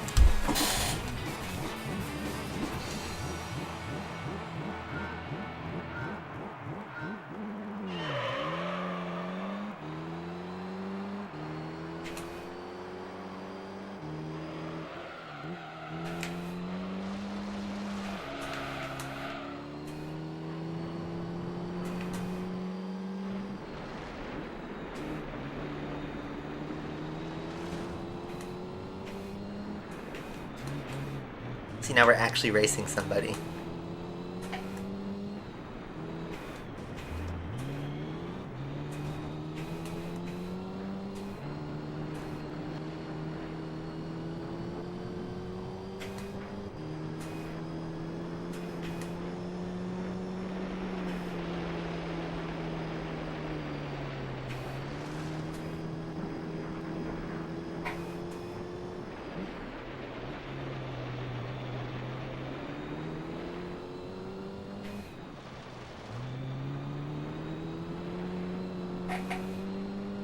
Knockdown time. Burnout back. I lended Burnout 3, my copy of Burnout 3 to a friend, and my initial plan, which I don't know when I'm going to finish GT3, was we were going to do GT3, GT Concept, GT4 Prologue, Burnout 3, and then GT7. Burnout 3 should only be like 10 or 20 hours. It should not be that long of a game. So doing arcade, yep. Although we only have 2 races to go. And then we can hop back into rally races. I'll probably do like 2 or 3 races. 2 or 3 events, I should say.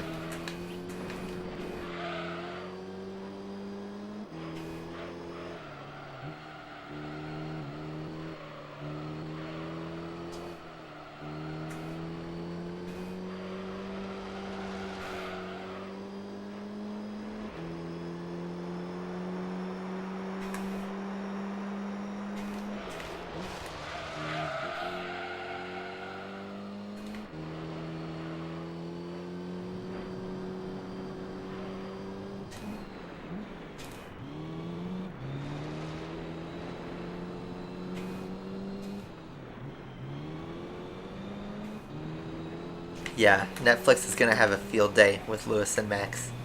Or we'll just never cover it. I don't know. Every year everyone's like, oh, I'm gonna be so hyped for Drive to Survive, and then they get super disappointed because they don't cover anything they expected to. Drive to Survive is not really a season review, it's more of a dramatization about what goes on at F1.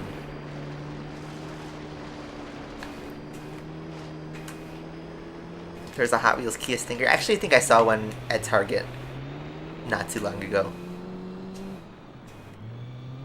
But you know, Netflix will probably do an episode on Lance Stroll on the British Grand Prix weekend, you know, something like that.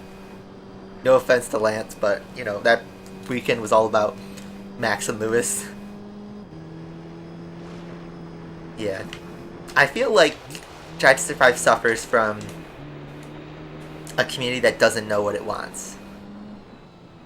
I feel like too many things, and put on a tinfoil hat or whatever, I feel like too many communities online have just the most unrealistic expectations about anything that they don't even know what they really want. I see it all the time on like GT Planet for Gran Turismo 7. I see it in the asphalt community. I see it in F1. I see it in, you know, football.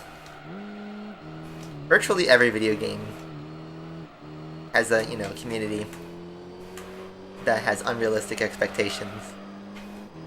But I feel like they put a scenario in their heads where they think something's gonna happen and it doesn't, and then they get disappointed.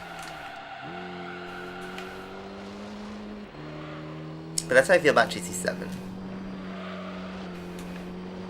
I feel like it's gonna be a good game if you don't look at the trailers and stuff. It's gonna be GT Sport 2 essentially though. But it's actually just gonna be a proper Gran Turismo game using GT Sports content, which I don't have a problem with, but the community, you know, after seeing that trailer and seeing the hype train take off, I'm skeptical. I don't think it's going to be a bad game. I think it will be a quite fun way. But I will just hold. Never. What's the Kratos quote? Never have expectations and you'll never be disappointed.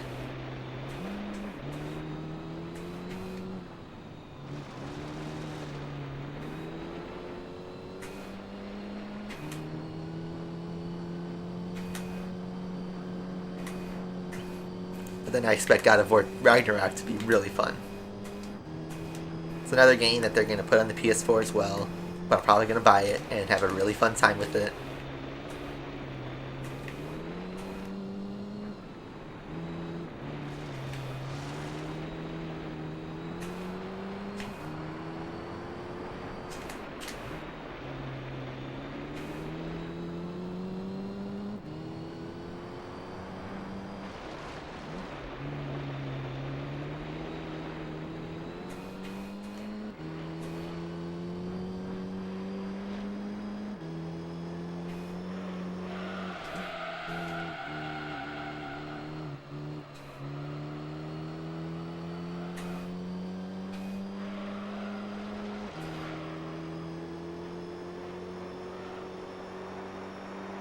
One more lap.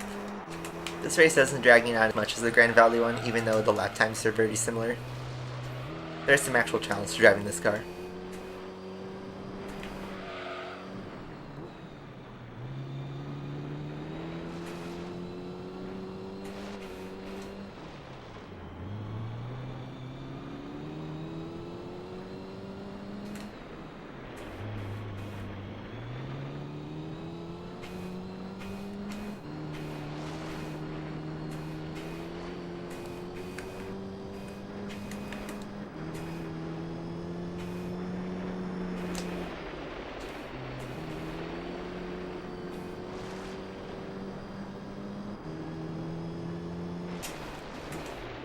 One last time.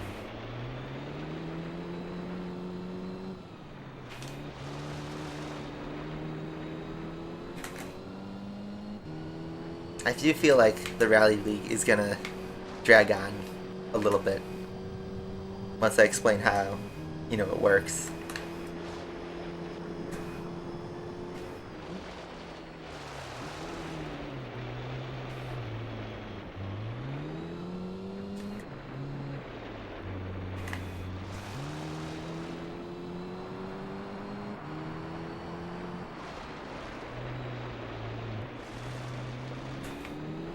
Yeah, I pre-ordered a PS5 and got it at launch. I didn't have to go through a scalper or resale website or anything.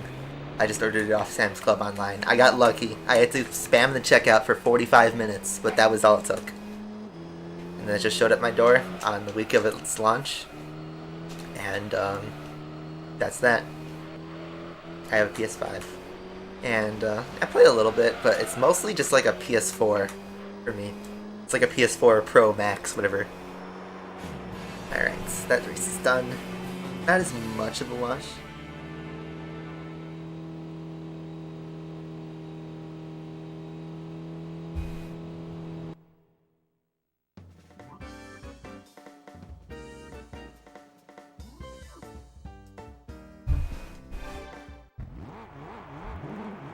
Oh, I can't get a shot at both of them. That would have been good. Oh well. One more race. Isn't the new PS5 revision that it doesn't have a heatsink or something like that? It's something weird where it doesn't... It's not like a real improvement. Alright, last one is Apricot Hill. I'm gonna get an S-Class car and let's just do it. I'm gonna drive... the Gillette... No, I want the C5R. The heatsink is smaller but better.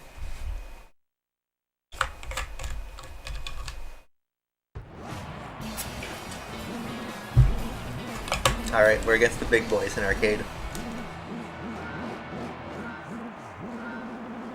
Ooh, Zonda. I see a Toyota GT1 up there though, so it's gonna be fast, and I think that's an R390 in first place too.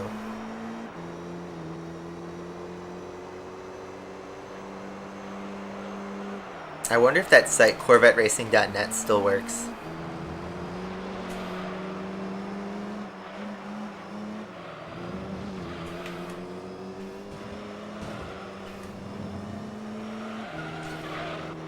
So midfield doing its thing.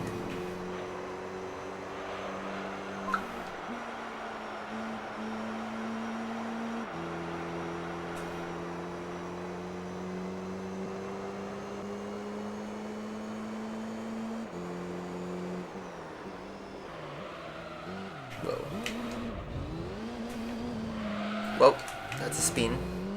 I just caught. James X is back. Yeah, there's gonna be like a maybe 20-second delay on your end. Oh, it's more. It's like a minute delay on my end, I think.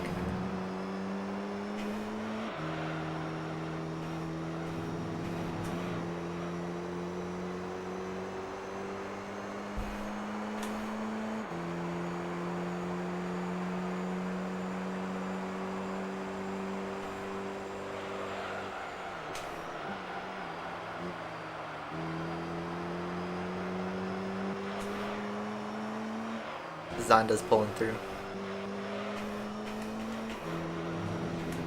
We're having a good scrap with Zonda, but it's for third place. Oh no. Thankfully the Crash in GC3 doesn't do as much as the later games.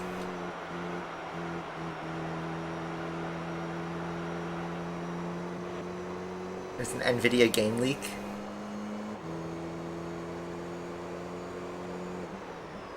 I haven't played Forza Horizon 4 in like a year. I just kind of got bored of it, and I'm waiting for Horizon 5.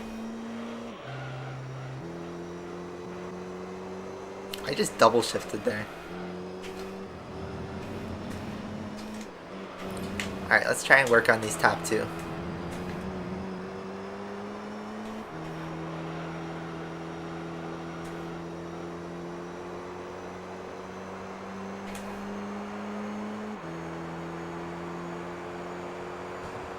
Wow, this Zonda's going fast, leaving the other two guys behind.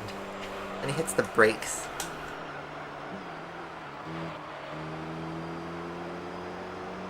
Alright, well since we have nobody to race around, we can maybe drive a better line and get in between these two.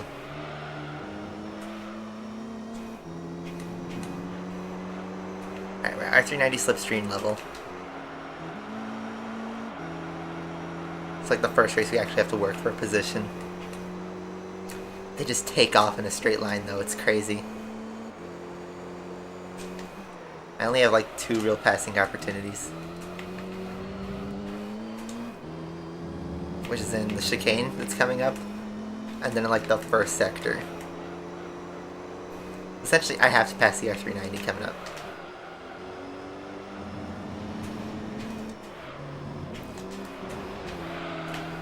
Tried to do a little maneuver, and then these guys are gonna downforce their way and just take off in the straights.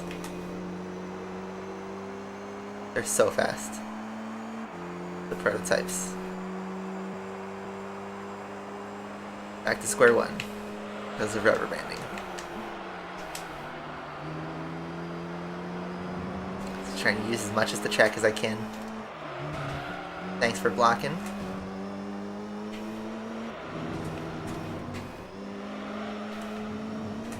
Ooh, nice cutback. And we picked off one. Now I gotta defend and pick off the other. Oh lord, he coming. Can I get a boost maybe?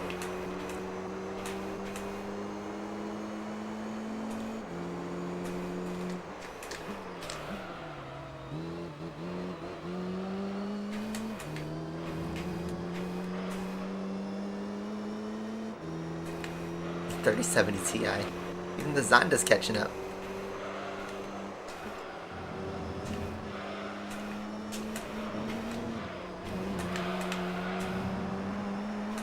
Please just slipstream him. I know he's gonna take off in the straights, but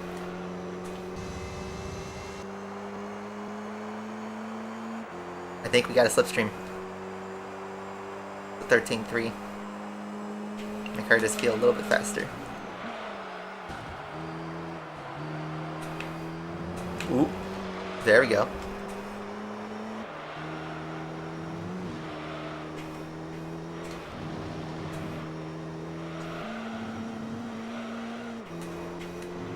Now we just gotta hold on for dear life.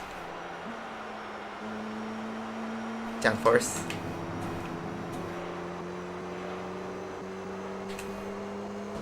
Get a little boost.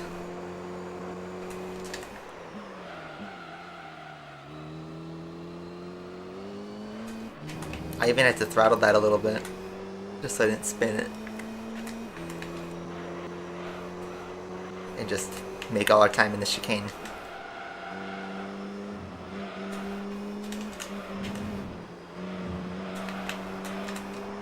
And just hope they don't come back at the very end.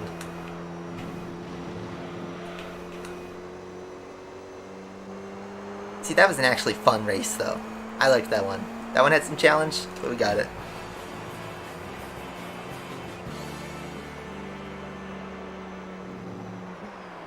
That was fun. We just left the rest of the competition in the dust.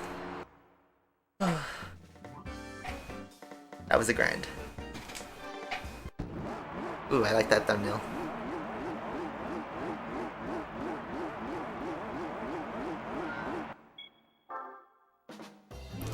Alright. Oh, we are actually. It's only like a 10-second delay.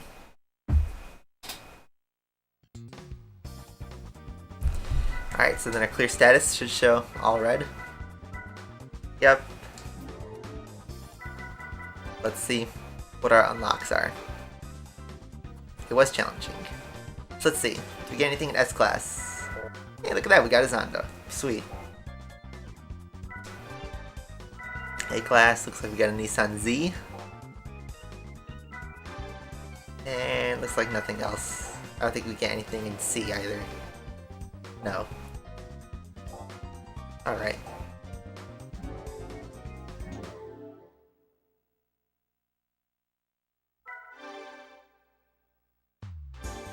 So we didn't get any car unlocks for that. We're at 56.2% now, which is a nice bump. That's the end of the segment. Let's save the game. And then let's get some rally races in. I'm excited. So, I am actually going to drive this car first. Oops.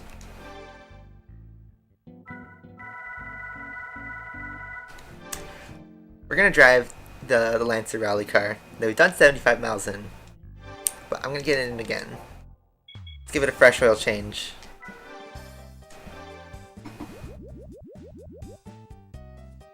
Any more plans for the Dart? I'm gonna keep driving it, and then I'll probably sell it once I'm ready for a new car, which might be in a couple years. I don't know. So I think I'm gonna buy the turbo, but not install it, just in case we need it. I think we need it for the third race, though. We're gonna go to rally events. We're gonna do our first one. So first one is Tahiti Challenge, which will be, you know, quick and relatively easy. And yeah, it's just, you know, driving all the rally tracks. There's only 4 environments plus the Route 5. So actually it's not that many tracks. And how it works is we have 3 races. Only limitation is, you know, you get a car with rally tires, and you get 5,000 credits per win, which if our turbo costs 14.5 grand, we're making like 500 per event. So it's not really a money grinder. We're just doing it because we need to do it. It truly is a separate part of the game. And yeah, let's just do it. So I don't think we have any... I don't think we did any tuning or anything like that. But yeah. 2-lapper. It's nice to have a 2-lapper again.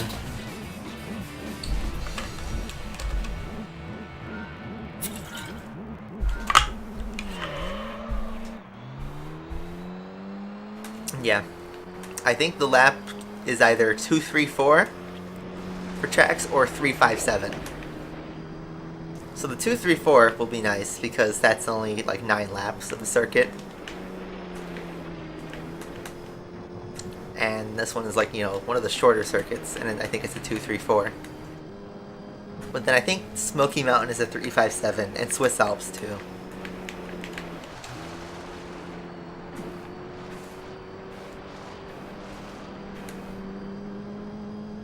And Route 5.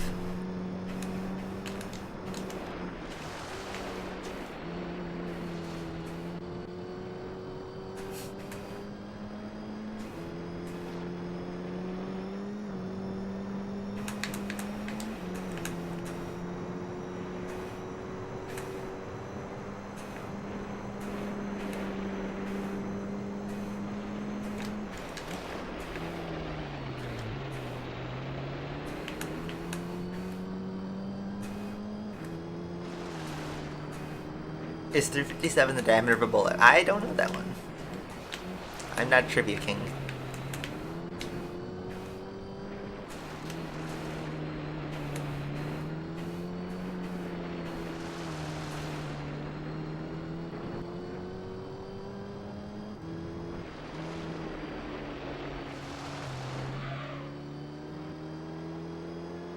What's my favorite non-Tesla electric car?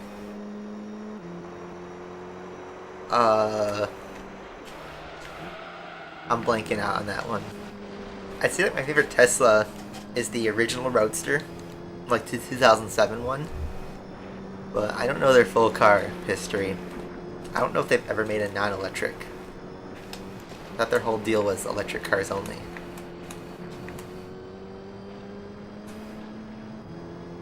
Or, wait. You mean just an electric car that's not a Tesla? Is that what you mean? I'd say, yeah, Porsche Taycan, probably. It's one of the... You know what? Actually, no. Scratch that. I'd say the Rimax. The Rimax C2 would be, like, my personal favorite electric car. Because you know what? That's one car that actually tries to get performance and not just say, hey, look, we can accelerate really, really fast. Like that Tesla Model S Plaid. Elon keeps, like, saying, oh, look, our Plaid is so much faster than other cars on the Nürburgring, even though it's like so heavy and it's on the wrong tires and all it has is acceleration. Its brakes aren't the best.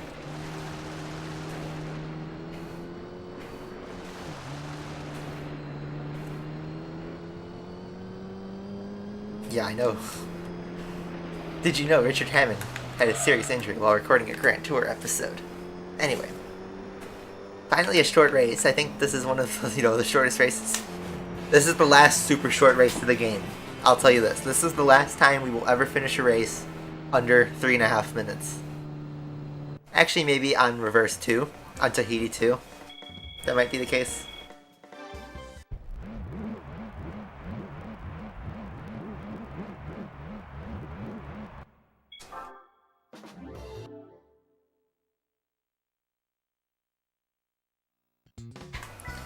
Alright, part 2. It's the same race, except it's one more lap, and I think the AI is slightly more difficult. I think it's supposed to simulate a beginner, an amateur, and a professional league opponent. And the professional league opponent has an upgrade on it. But it's a 206 again. It's like deja vu. We've been in this place before.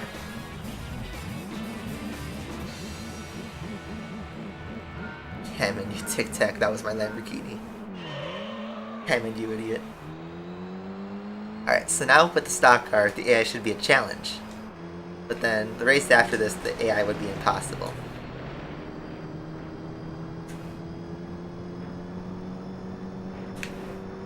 Whoop. That was a terrible setup.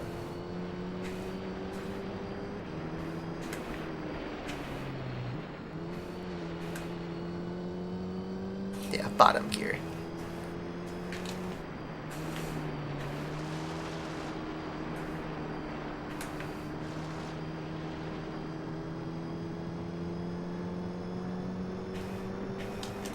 Tonight on Bottom Gear, James locks 11 orphans into his basement. Richard Hammond smokes on an elephant. And I eat a wrench. I just came up with that myself. Look at all that sand that's just sprayed in our windshield. Actually can't see anything.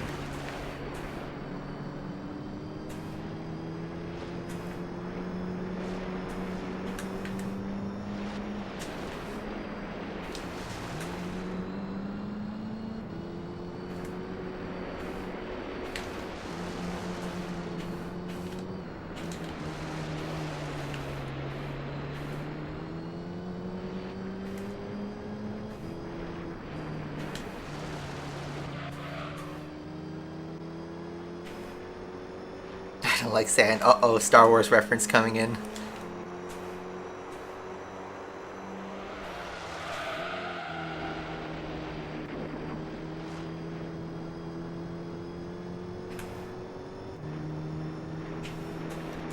Oh, Games, you're 0 for 2 on the references. Sorry, Games X.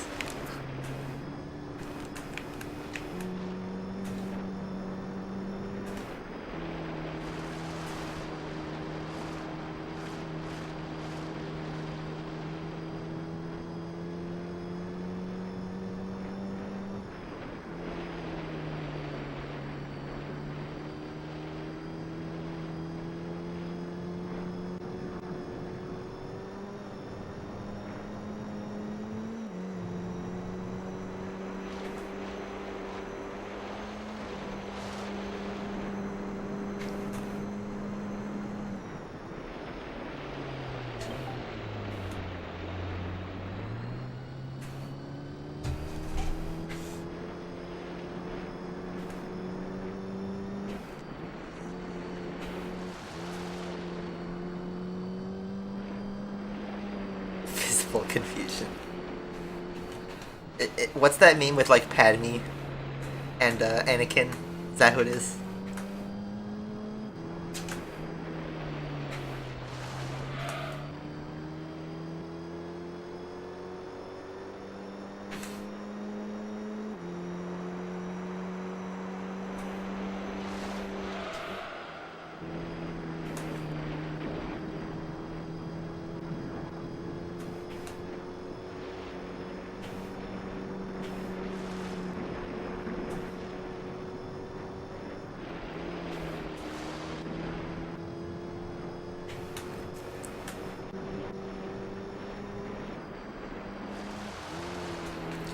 Trying not to throw away this race at the very end, but here comes the Peugeot.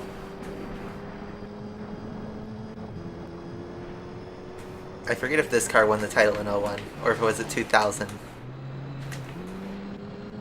Uh-oh, he passed.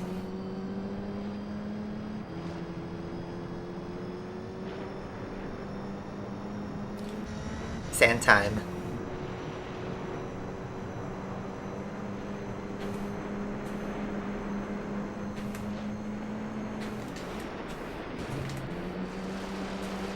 Down the inside. Make a little squeeze.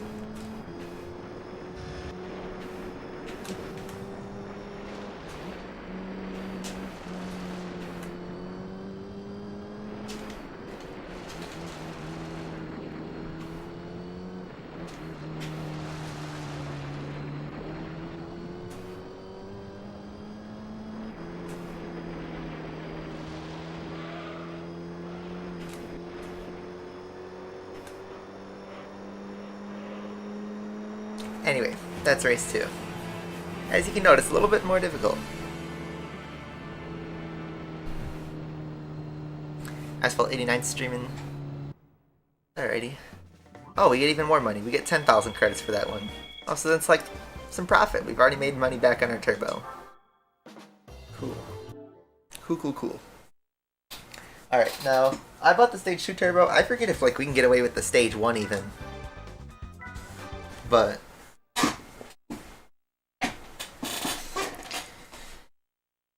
I don't know. Fear I'm streaming too now? Alright. Look at that, 206 again. Long time no see.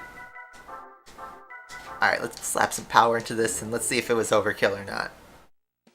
What is a 5-lapper? It's a 245. Or 235.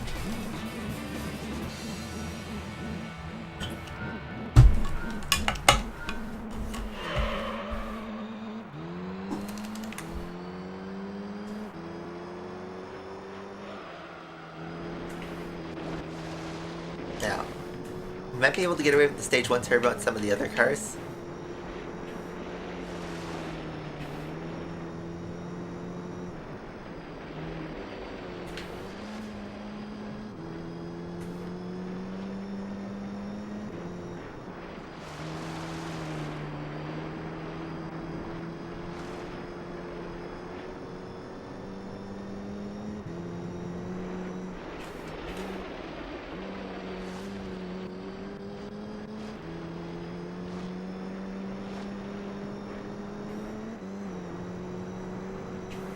Max would have won the championship if there was no Halo. Yikes.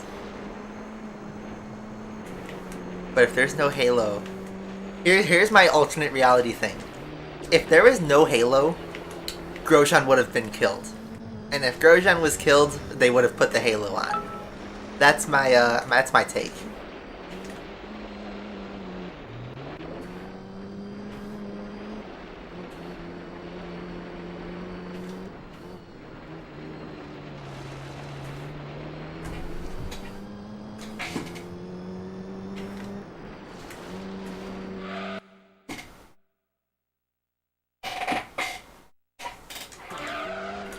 Sorry, but I just gotta look out the window message. I don't see anything.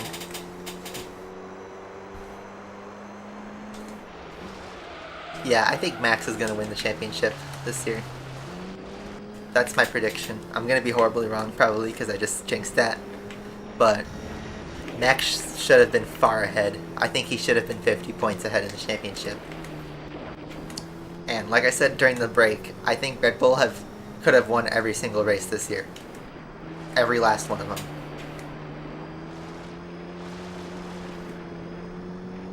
Hungary was maybe the only no because, well, Bottas took out Max pretty much.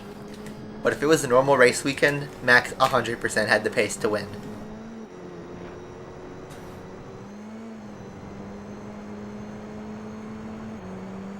And then all the other missed wins.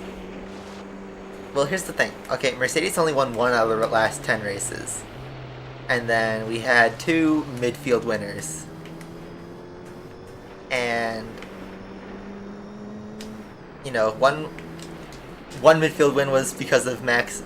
Basically, all 3 of the non-Max wins have been because of a crash involving Max Verstappen. That's basically it. But Red Bull could have been looking at a perfect season right now. They could have had the championship on a bow tie probably next weekend. But they're not, and actually Mercedes is ahead in the championship. Max has, I think, like a 5-point lead ahead of Lewis.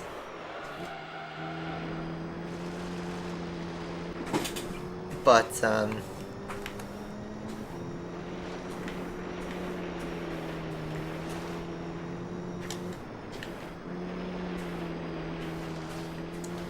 don't know.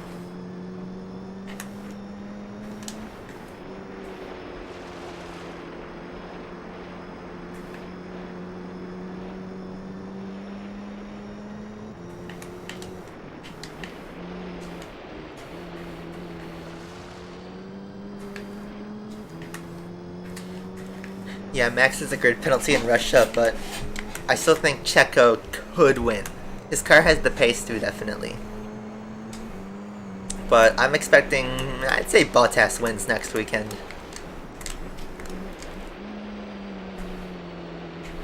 That's my guess. By the time this episode goes up, we'll probably already know the result.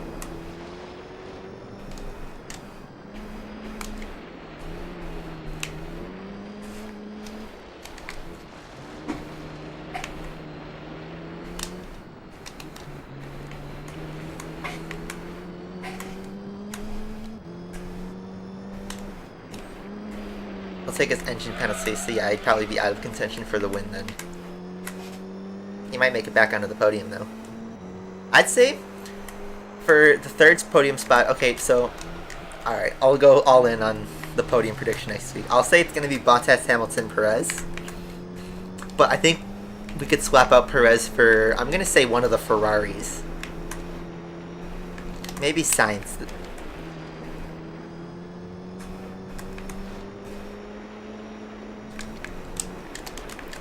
But opinions on the crash. I think it was Max's fault. Because it was Lewis's corner going ahead.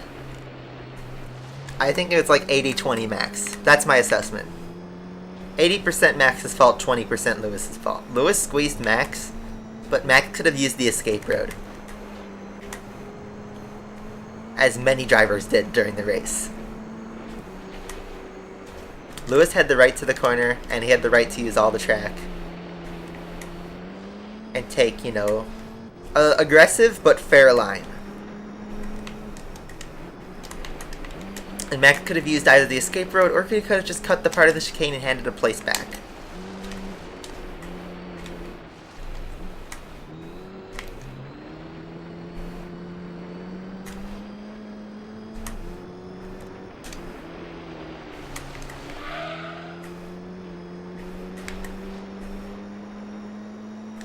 Well, the thing is, yeah, Max did the Imola move. It's basically the same move as Imola lap 1 this year, but that was, you know, racing incident.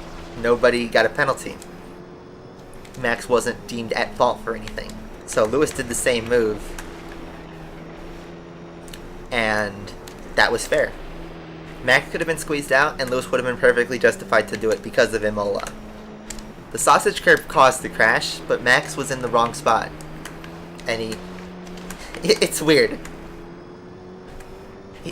Do you think he would have, like, let's say, I'm not sure about this, because we don't have that many angles, but if Max ran over the sausage curb, would he have crashed if Lewis wasn't there? Like, at that angle? Because his car tipped, but, like, did it tip because he hit the sausage curb and touched Lewis's car? Or was he already launching and just launched into Lewis's car? That's my assessment, because I think the penalty was assessed assuming that Max launched his car with the sausage curb into Lewis's car. I don't know the full analysis on that, but I think that's the two ways. It's either Max launched his car using the sausage curb, or he got a little bit of airtime, touched Hamilton's car, and that tipped him. I don't know which one's which. Anyway, we have kind of quietly won this race. 5 laps. And I think the Stage 2 Turbo was the right call. Unfortunately, that's just the move you gotta do every race. So, we beat the 206 once again. Usual 206 for rally car, and we get 20 grand for that. So you know what? We made some money on that. We're just gonna use the same thumbnail shot every time. Alright. What's our prize car? Is it gonna be a 206? No. We raced the 206 all 3 races, and in sort of comical fashion, we don't get a 206 with the prize car. We get a Toyota Celica though, which is nice. That's a car I realized it's not in the arcade mode, so there's all gold trophies there.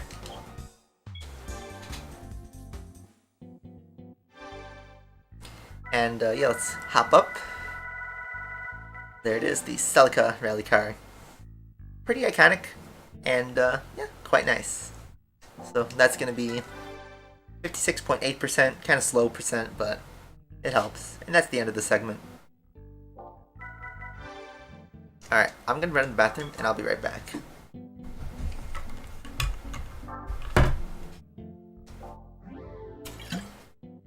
That's the only chance to get the Celica. Yeah, I guess now I think about it, that is it. But at least it's a guaranteed car in the game.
I'm back. Ooh.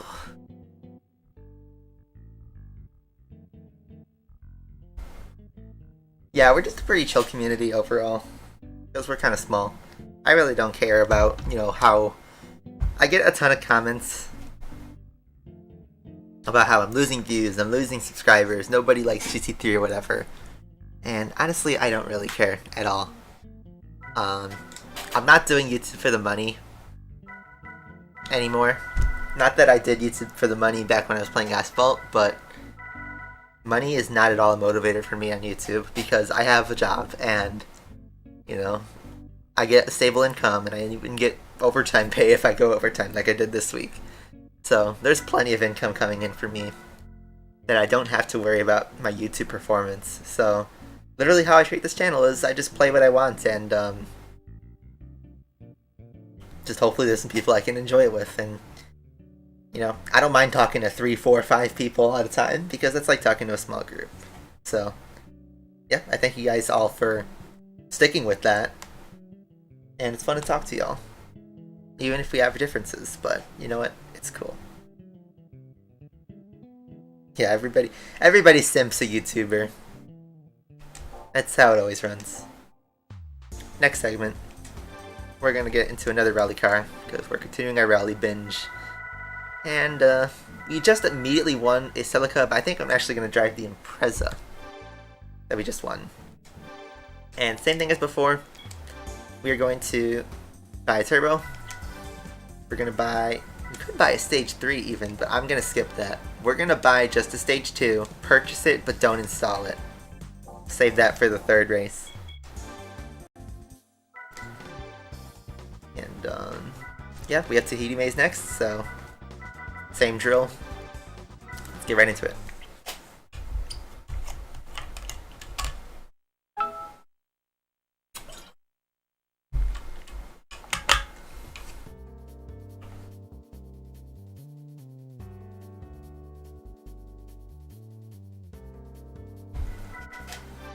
Turn off those pesky driver aids.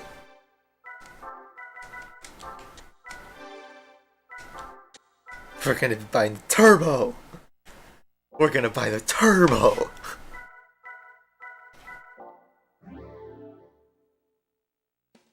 So yeah, the reason I used the rally car prototype, because of that. The opponent. Yeah, it's just too much to not pass up on the opportunity.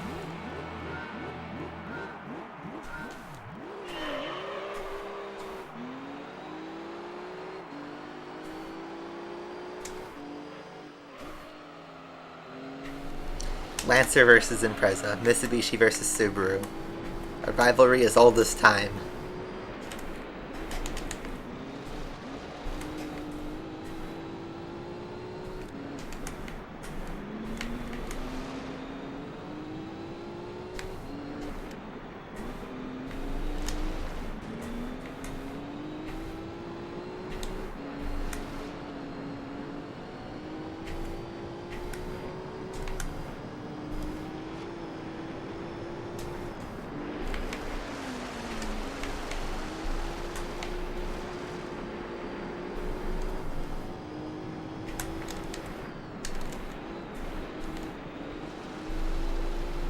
Get slipped through.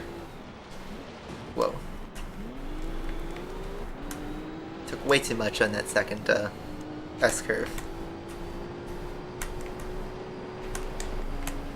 Hairpin, that's what it's called. I forgot the name of the corner the whole stream until now. Yeah, it's a series of like hairpin corners.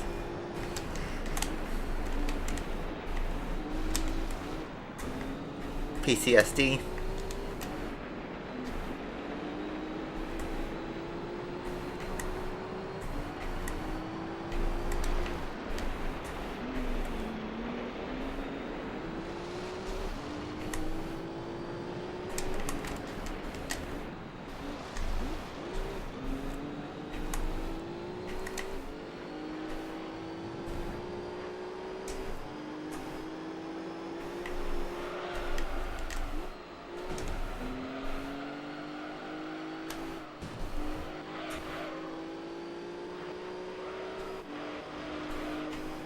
Leon, Russell. It's midnight where you're at. It's almost noon where I'm at. It's almost lunchtime. I haven't figured out what I want for lunch today yet.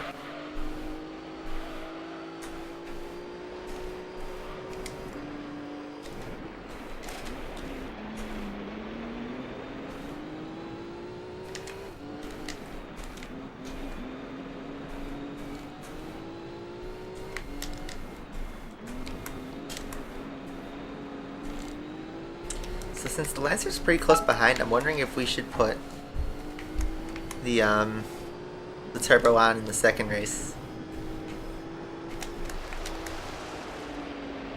And just kind of go easy on the second race. I mean, I feel like the second race is the most boring. Milk for lunch. Milk squad. Who remembers that? Everyone's going back to school. And it's just so weird to hear. Like, I know I keep repeating this over and over, but as someone who's like, you know, out of school and just, you know, working during the week, it's so weird to hear people saying, oh, I'm going back in person stuff. But fun?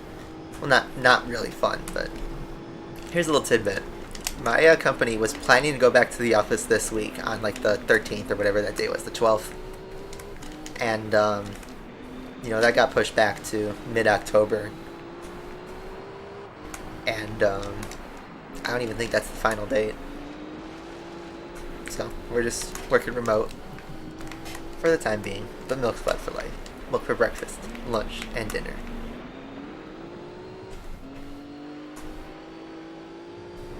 Anomaly from Sweden. I remember watching a CSGO unboxings. And, you know, that was like during the time where the CSGO gambling scandal was happening, and Anomaly was just like, oh yeah, this is just straight up gambling. When like you had T Martin and Syndicate saying, oh, it's not gambling. It's just a drop site. You know, you play games, it's a spin wheel, whatever. It's gambling. Betting. It's betting, that's what they called it. But Anomaly just called it straight up gambling. Which is really funny. So yeah, first dove, and since that was only within a win, I'm gonna hold this replay just for the moment, because, well, I want to get a good replay shot of these two cars.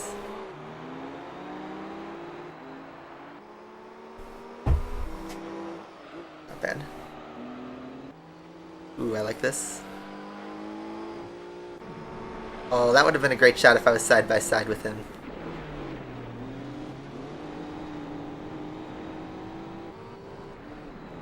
So many good camera shots, but I'm not next to the Lancer. This could be good. That could be good.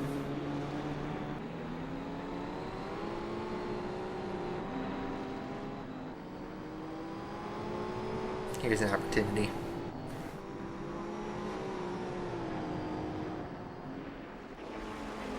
Ooh, that's a good turn, just overall.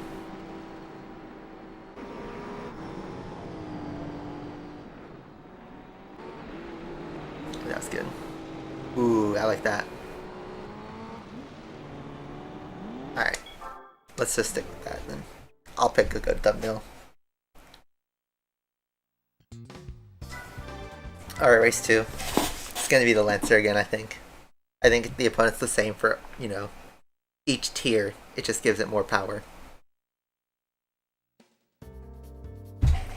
Alright, so I think I actually need to put the turbo on.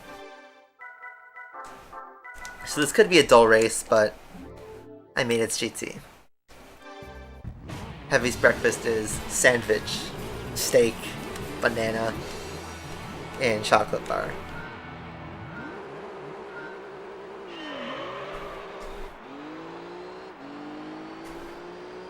Yeah, this might be a little bit of a wash, this race.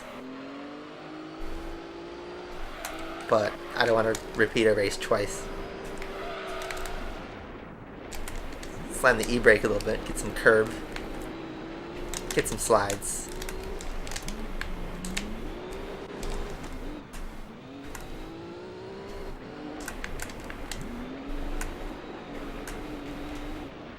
Desert Raids here. I haven't had a coffee in a while because I drink my coffee before my stream. I don't think I've had coffee too often on stream. I've only had it when I was like running really late and I wasn't awake yet. But I pretty much drink my coffee. If it's an F1 weekend, I'm drinking coffee during qualifying, and then if it's a day like today, I just like, you know, hang out outside or in my kitchen and just chug a coffee. So I have water with me because drinking more than like a cup of coffee could be a little dangerous. Did I get the IB license? Yeah, we got it a while ago. We got the rally license. Oh, Spinella, look at that.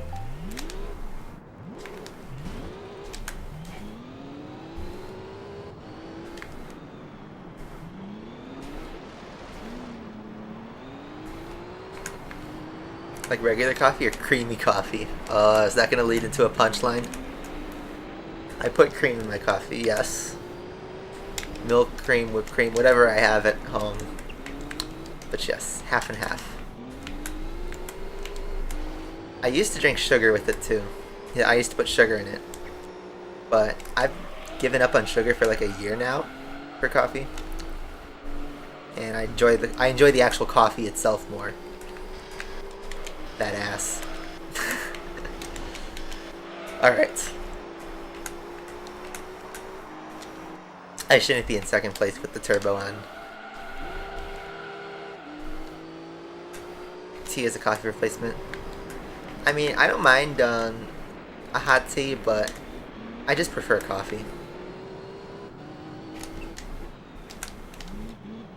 I like green tea. Iced tea's not bad. Long Island iced tea, if you're an adult, is really yummy. But I don't think many of you are old enough to have a Long Island iced tea. Talk like a British person. Am I doing it right? But the sun's outside. I can't talk like a British person. It's not raining. Big slide.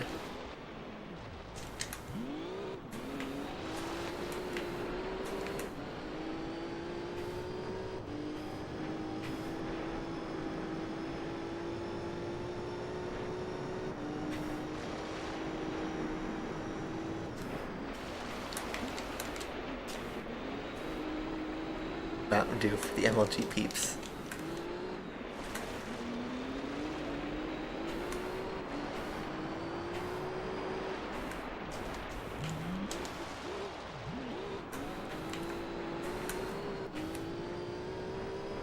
Damn, we're using 2020 memes again? Another Spinala.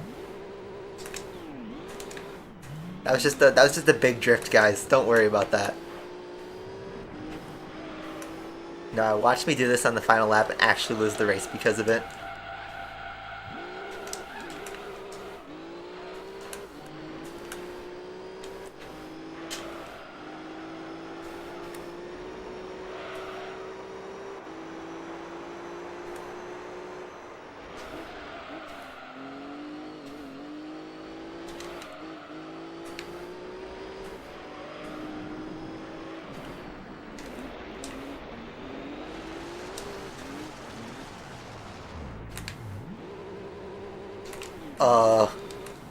What did I say about a minute ago?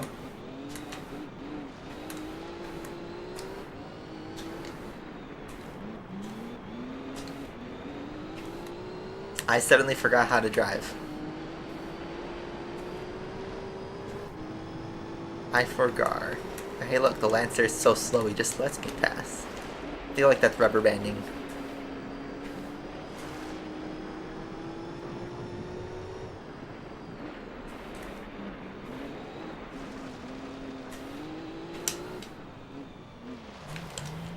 No, no.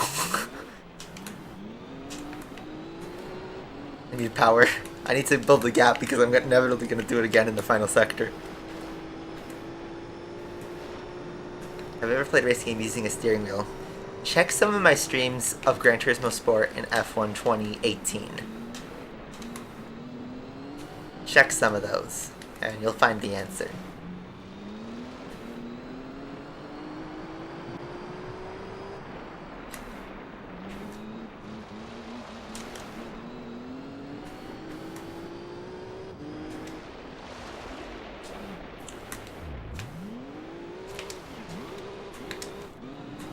Oh, saved it.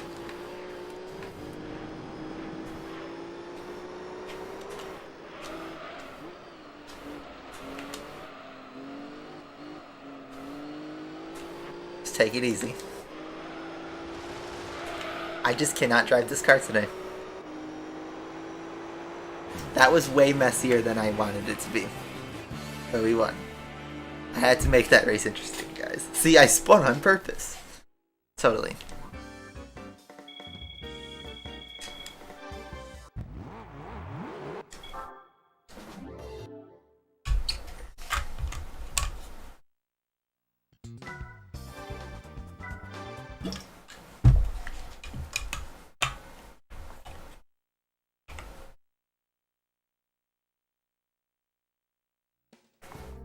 Alright, 5-lapper, and now we need the turbo.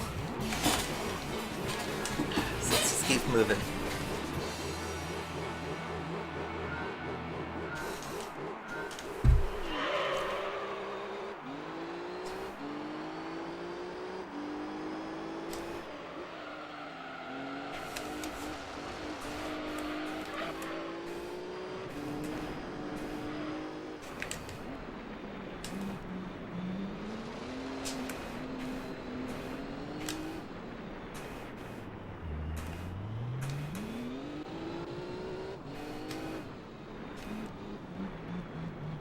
Spinella Academy.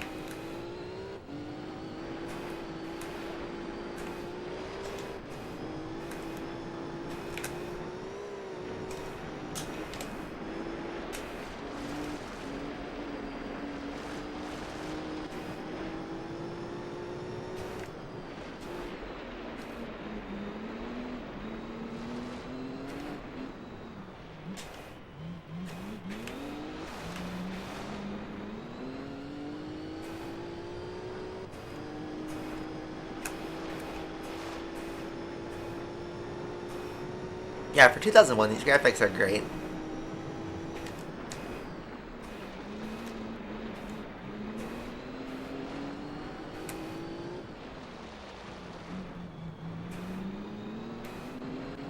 Try to do a whole lap without spinaling.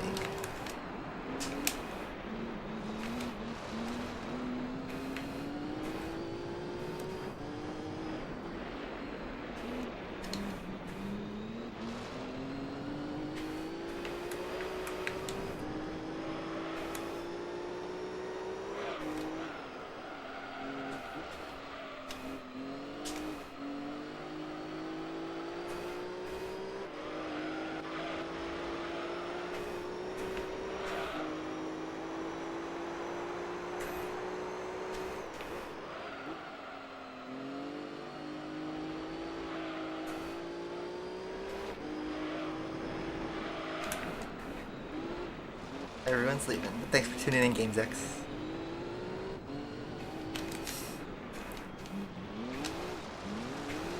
Throttle control, don't spin it. Looking like a spin.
Boring car.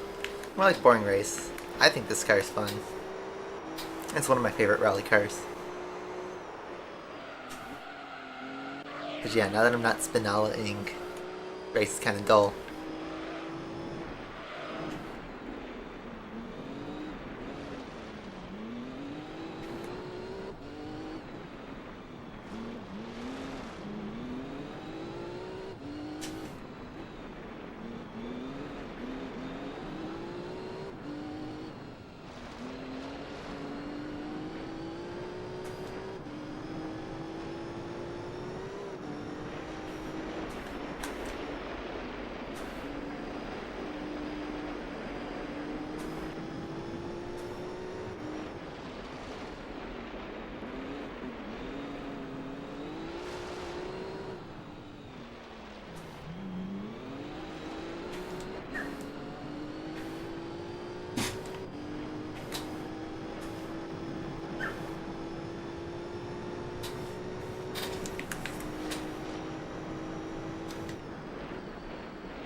So how you doing, Cow with Smoothie? I don't know if you're still here.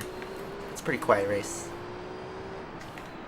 I'm wondering if I should call it after this event, if everybody's leaving. I forget if it's Swiss Alps or if it's Smoky Mountain next.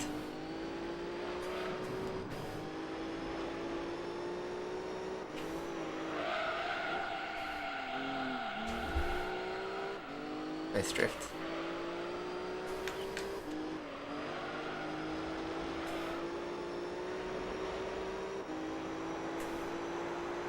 It's a good lap.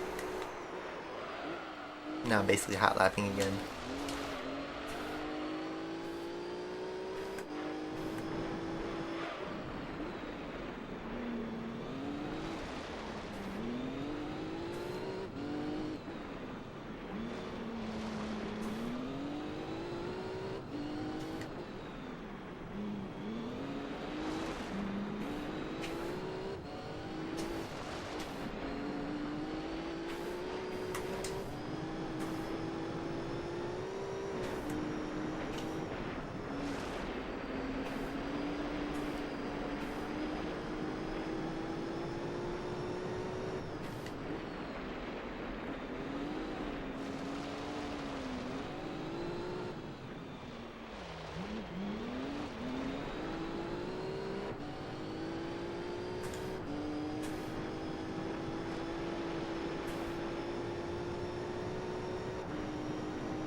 in a whole race without losing the car until that point.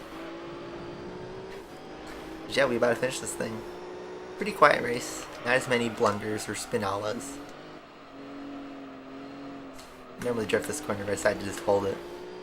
Like a normal driver.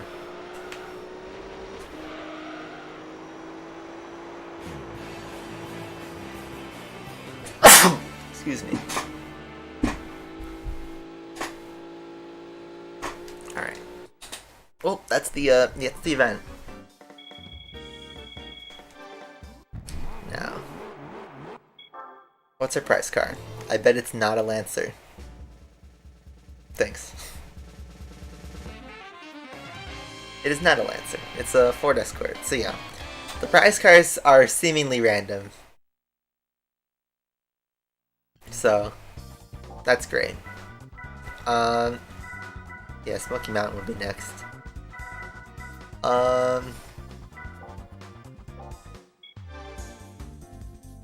Look at our prize car. Another 299 horsepower. Looking pretty. Well, I don't want to say it's pretty, but it's looking pretty rally. That's my good. That's my description for it. So yeah, 57.4%. I think we'll be in like the low 60% when we finish this league. So there's that. Save the game, and that's the end of the segment. I'm kind of tired, so I'm going for 2.5 hours, pretty much. I think we should... How long? Okay, so if we go 2.5 hours next weekend, we'll just do Rally. I think this is the plan. Let's stop the stream here and finish up Rally League the next week. And we'll do it all, like, you know, one shot. So no license, no arcade break. We'll just do it like that. I think that's the move, because I'm tired and I'm also hungry. I did see the GT3 remake video from Forza Horizon. It's weird because it's the Lego. That's what it is. So I did save the game, but I'll save it one more time because, you know, PS2 era. You can never save too many times. And yeah, I think that's going to be it for the stream. So hopefully you guys enjoyed.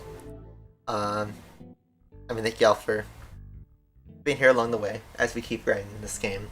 Progress is slow, but it is what it is. And I'll try to get back onto that video schedule now that we have a couple segments we can do. So yeah, that's gonna be it for the segment. So, or not segment, but the stream. So thank you guys all for watching. Enjoy the rest of your weekend, and I will see you guys next time. Bye bye.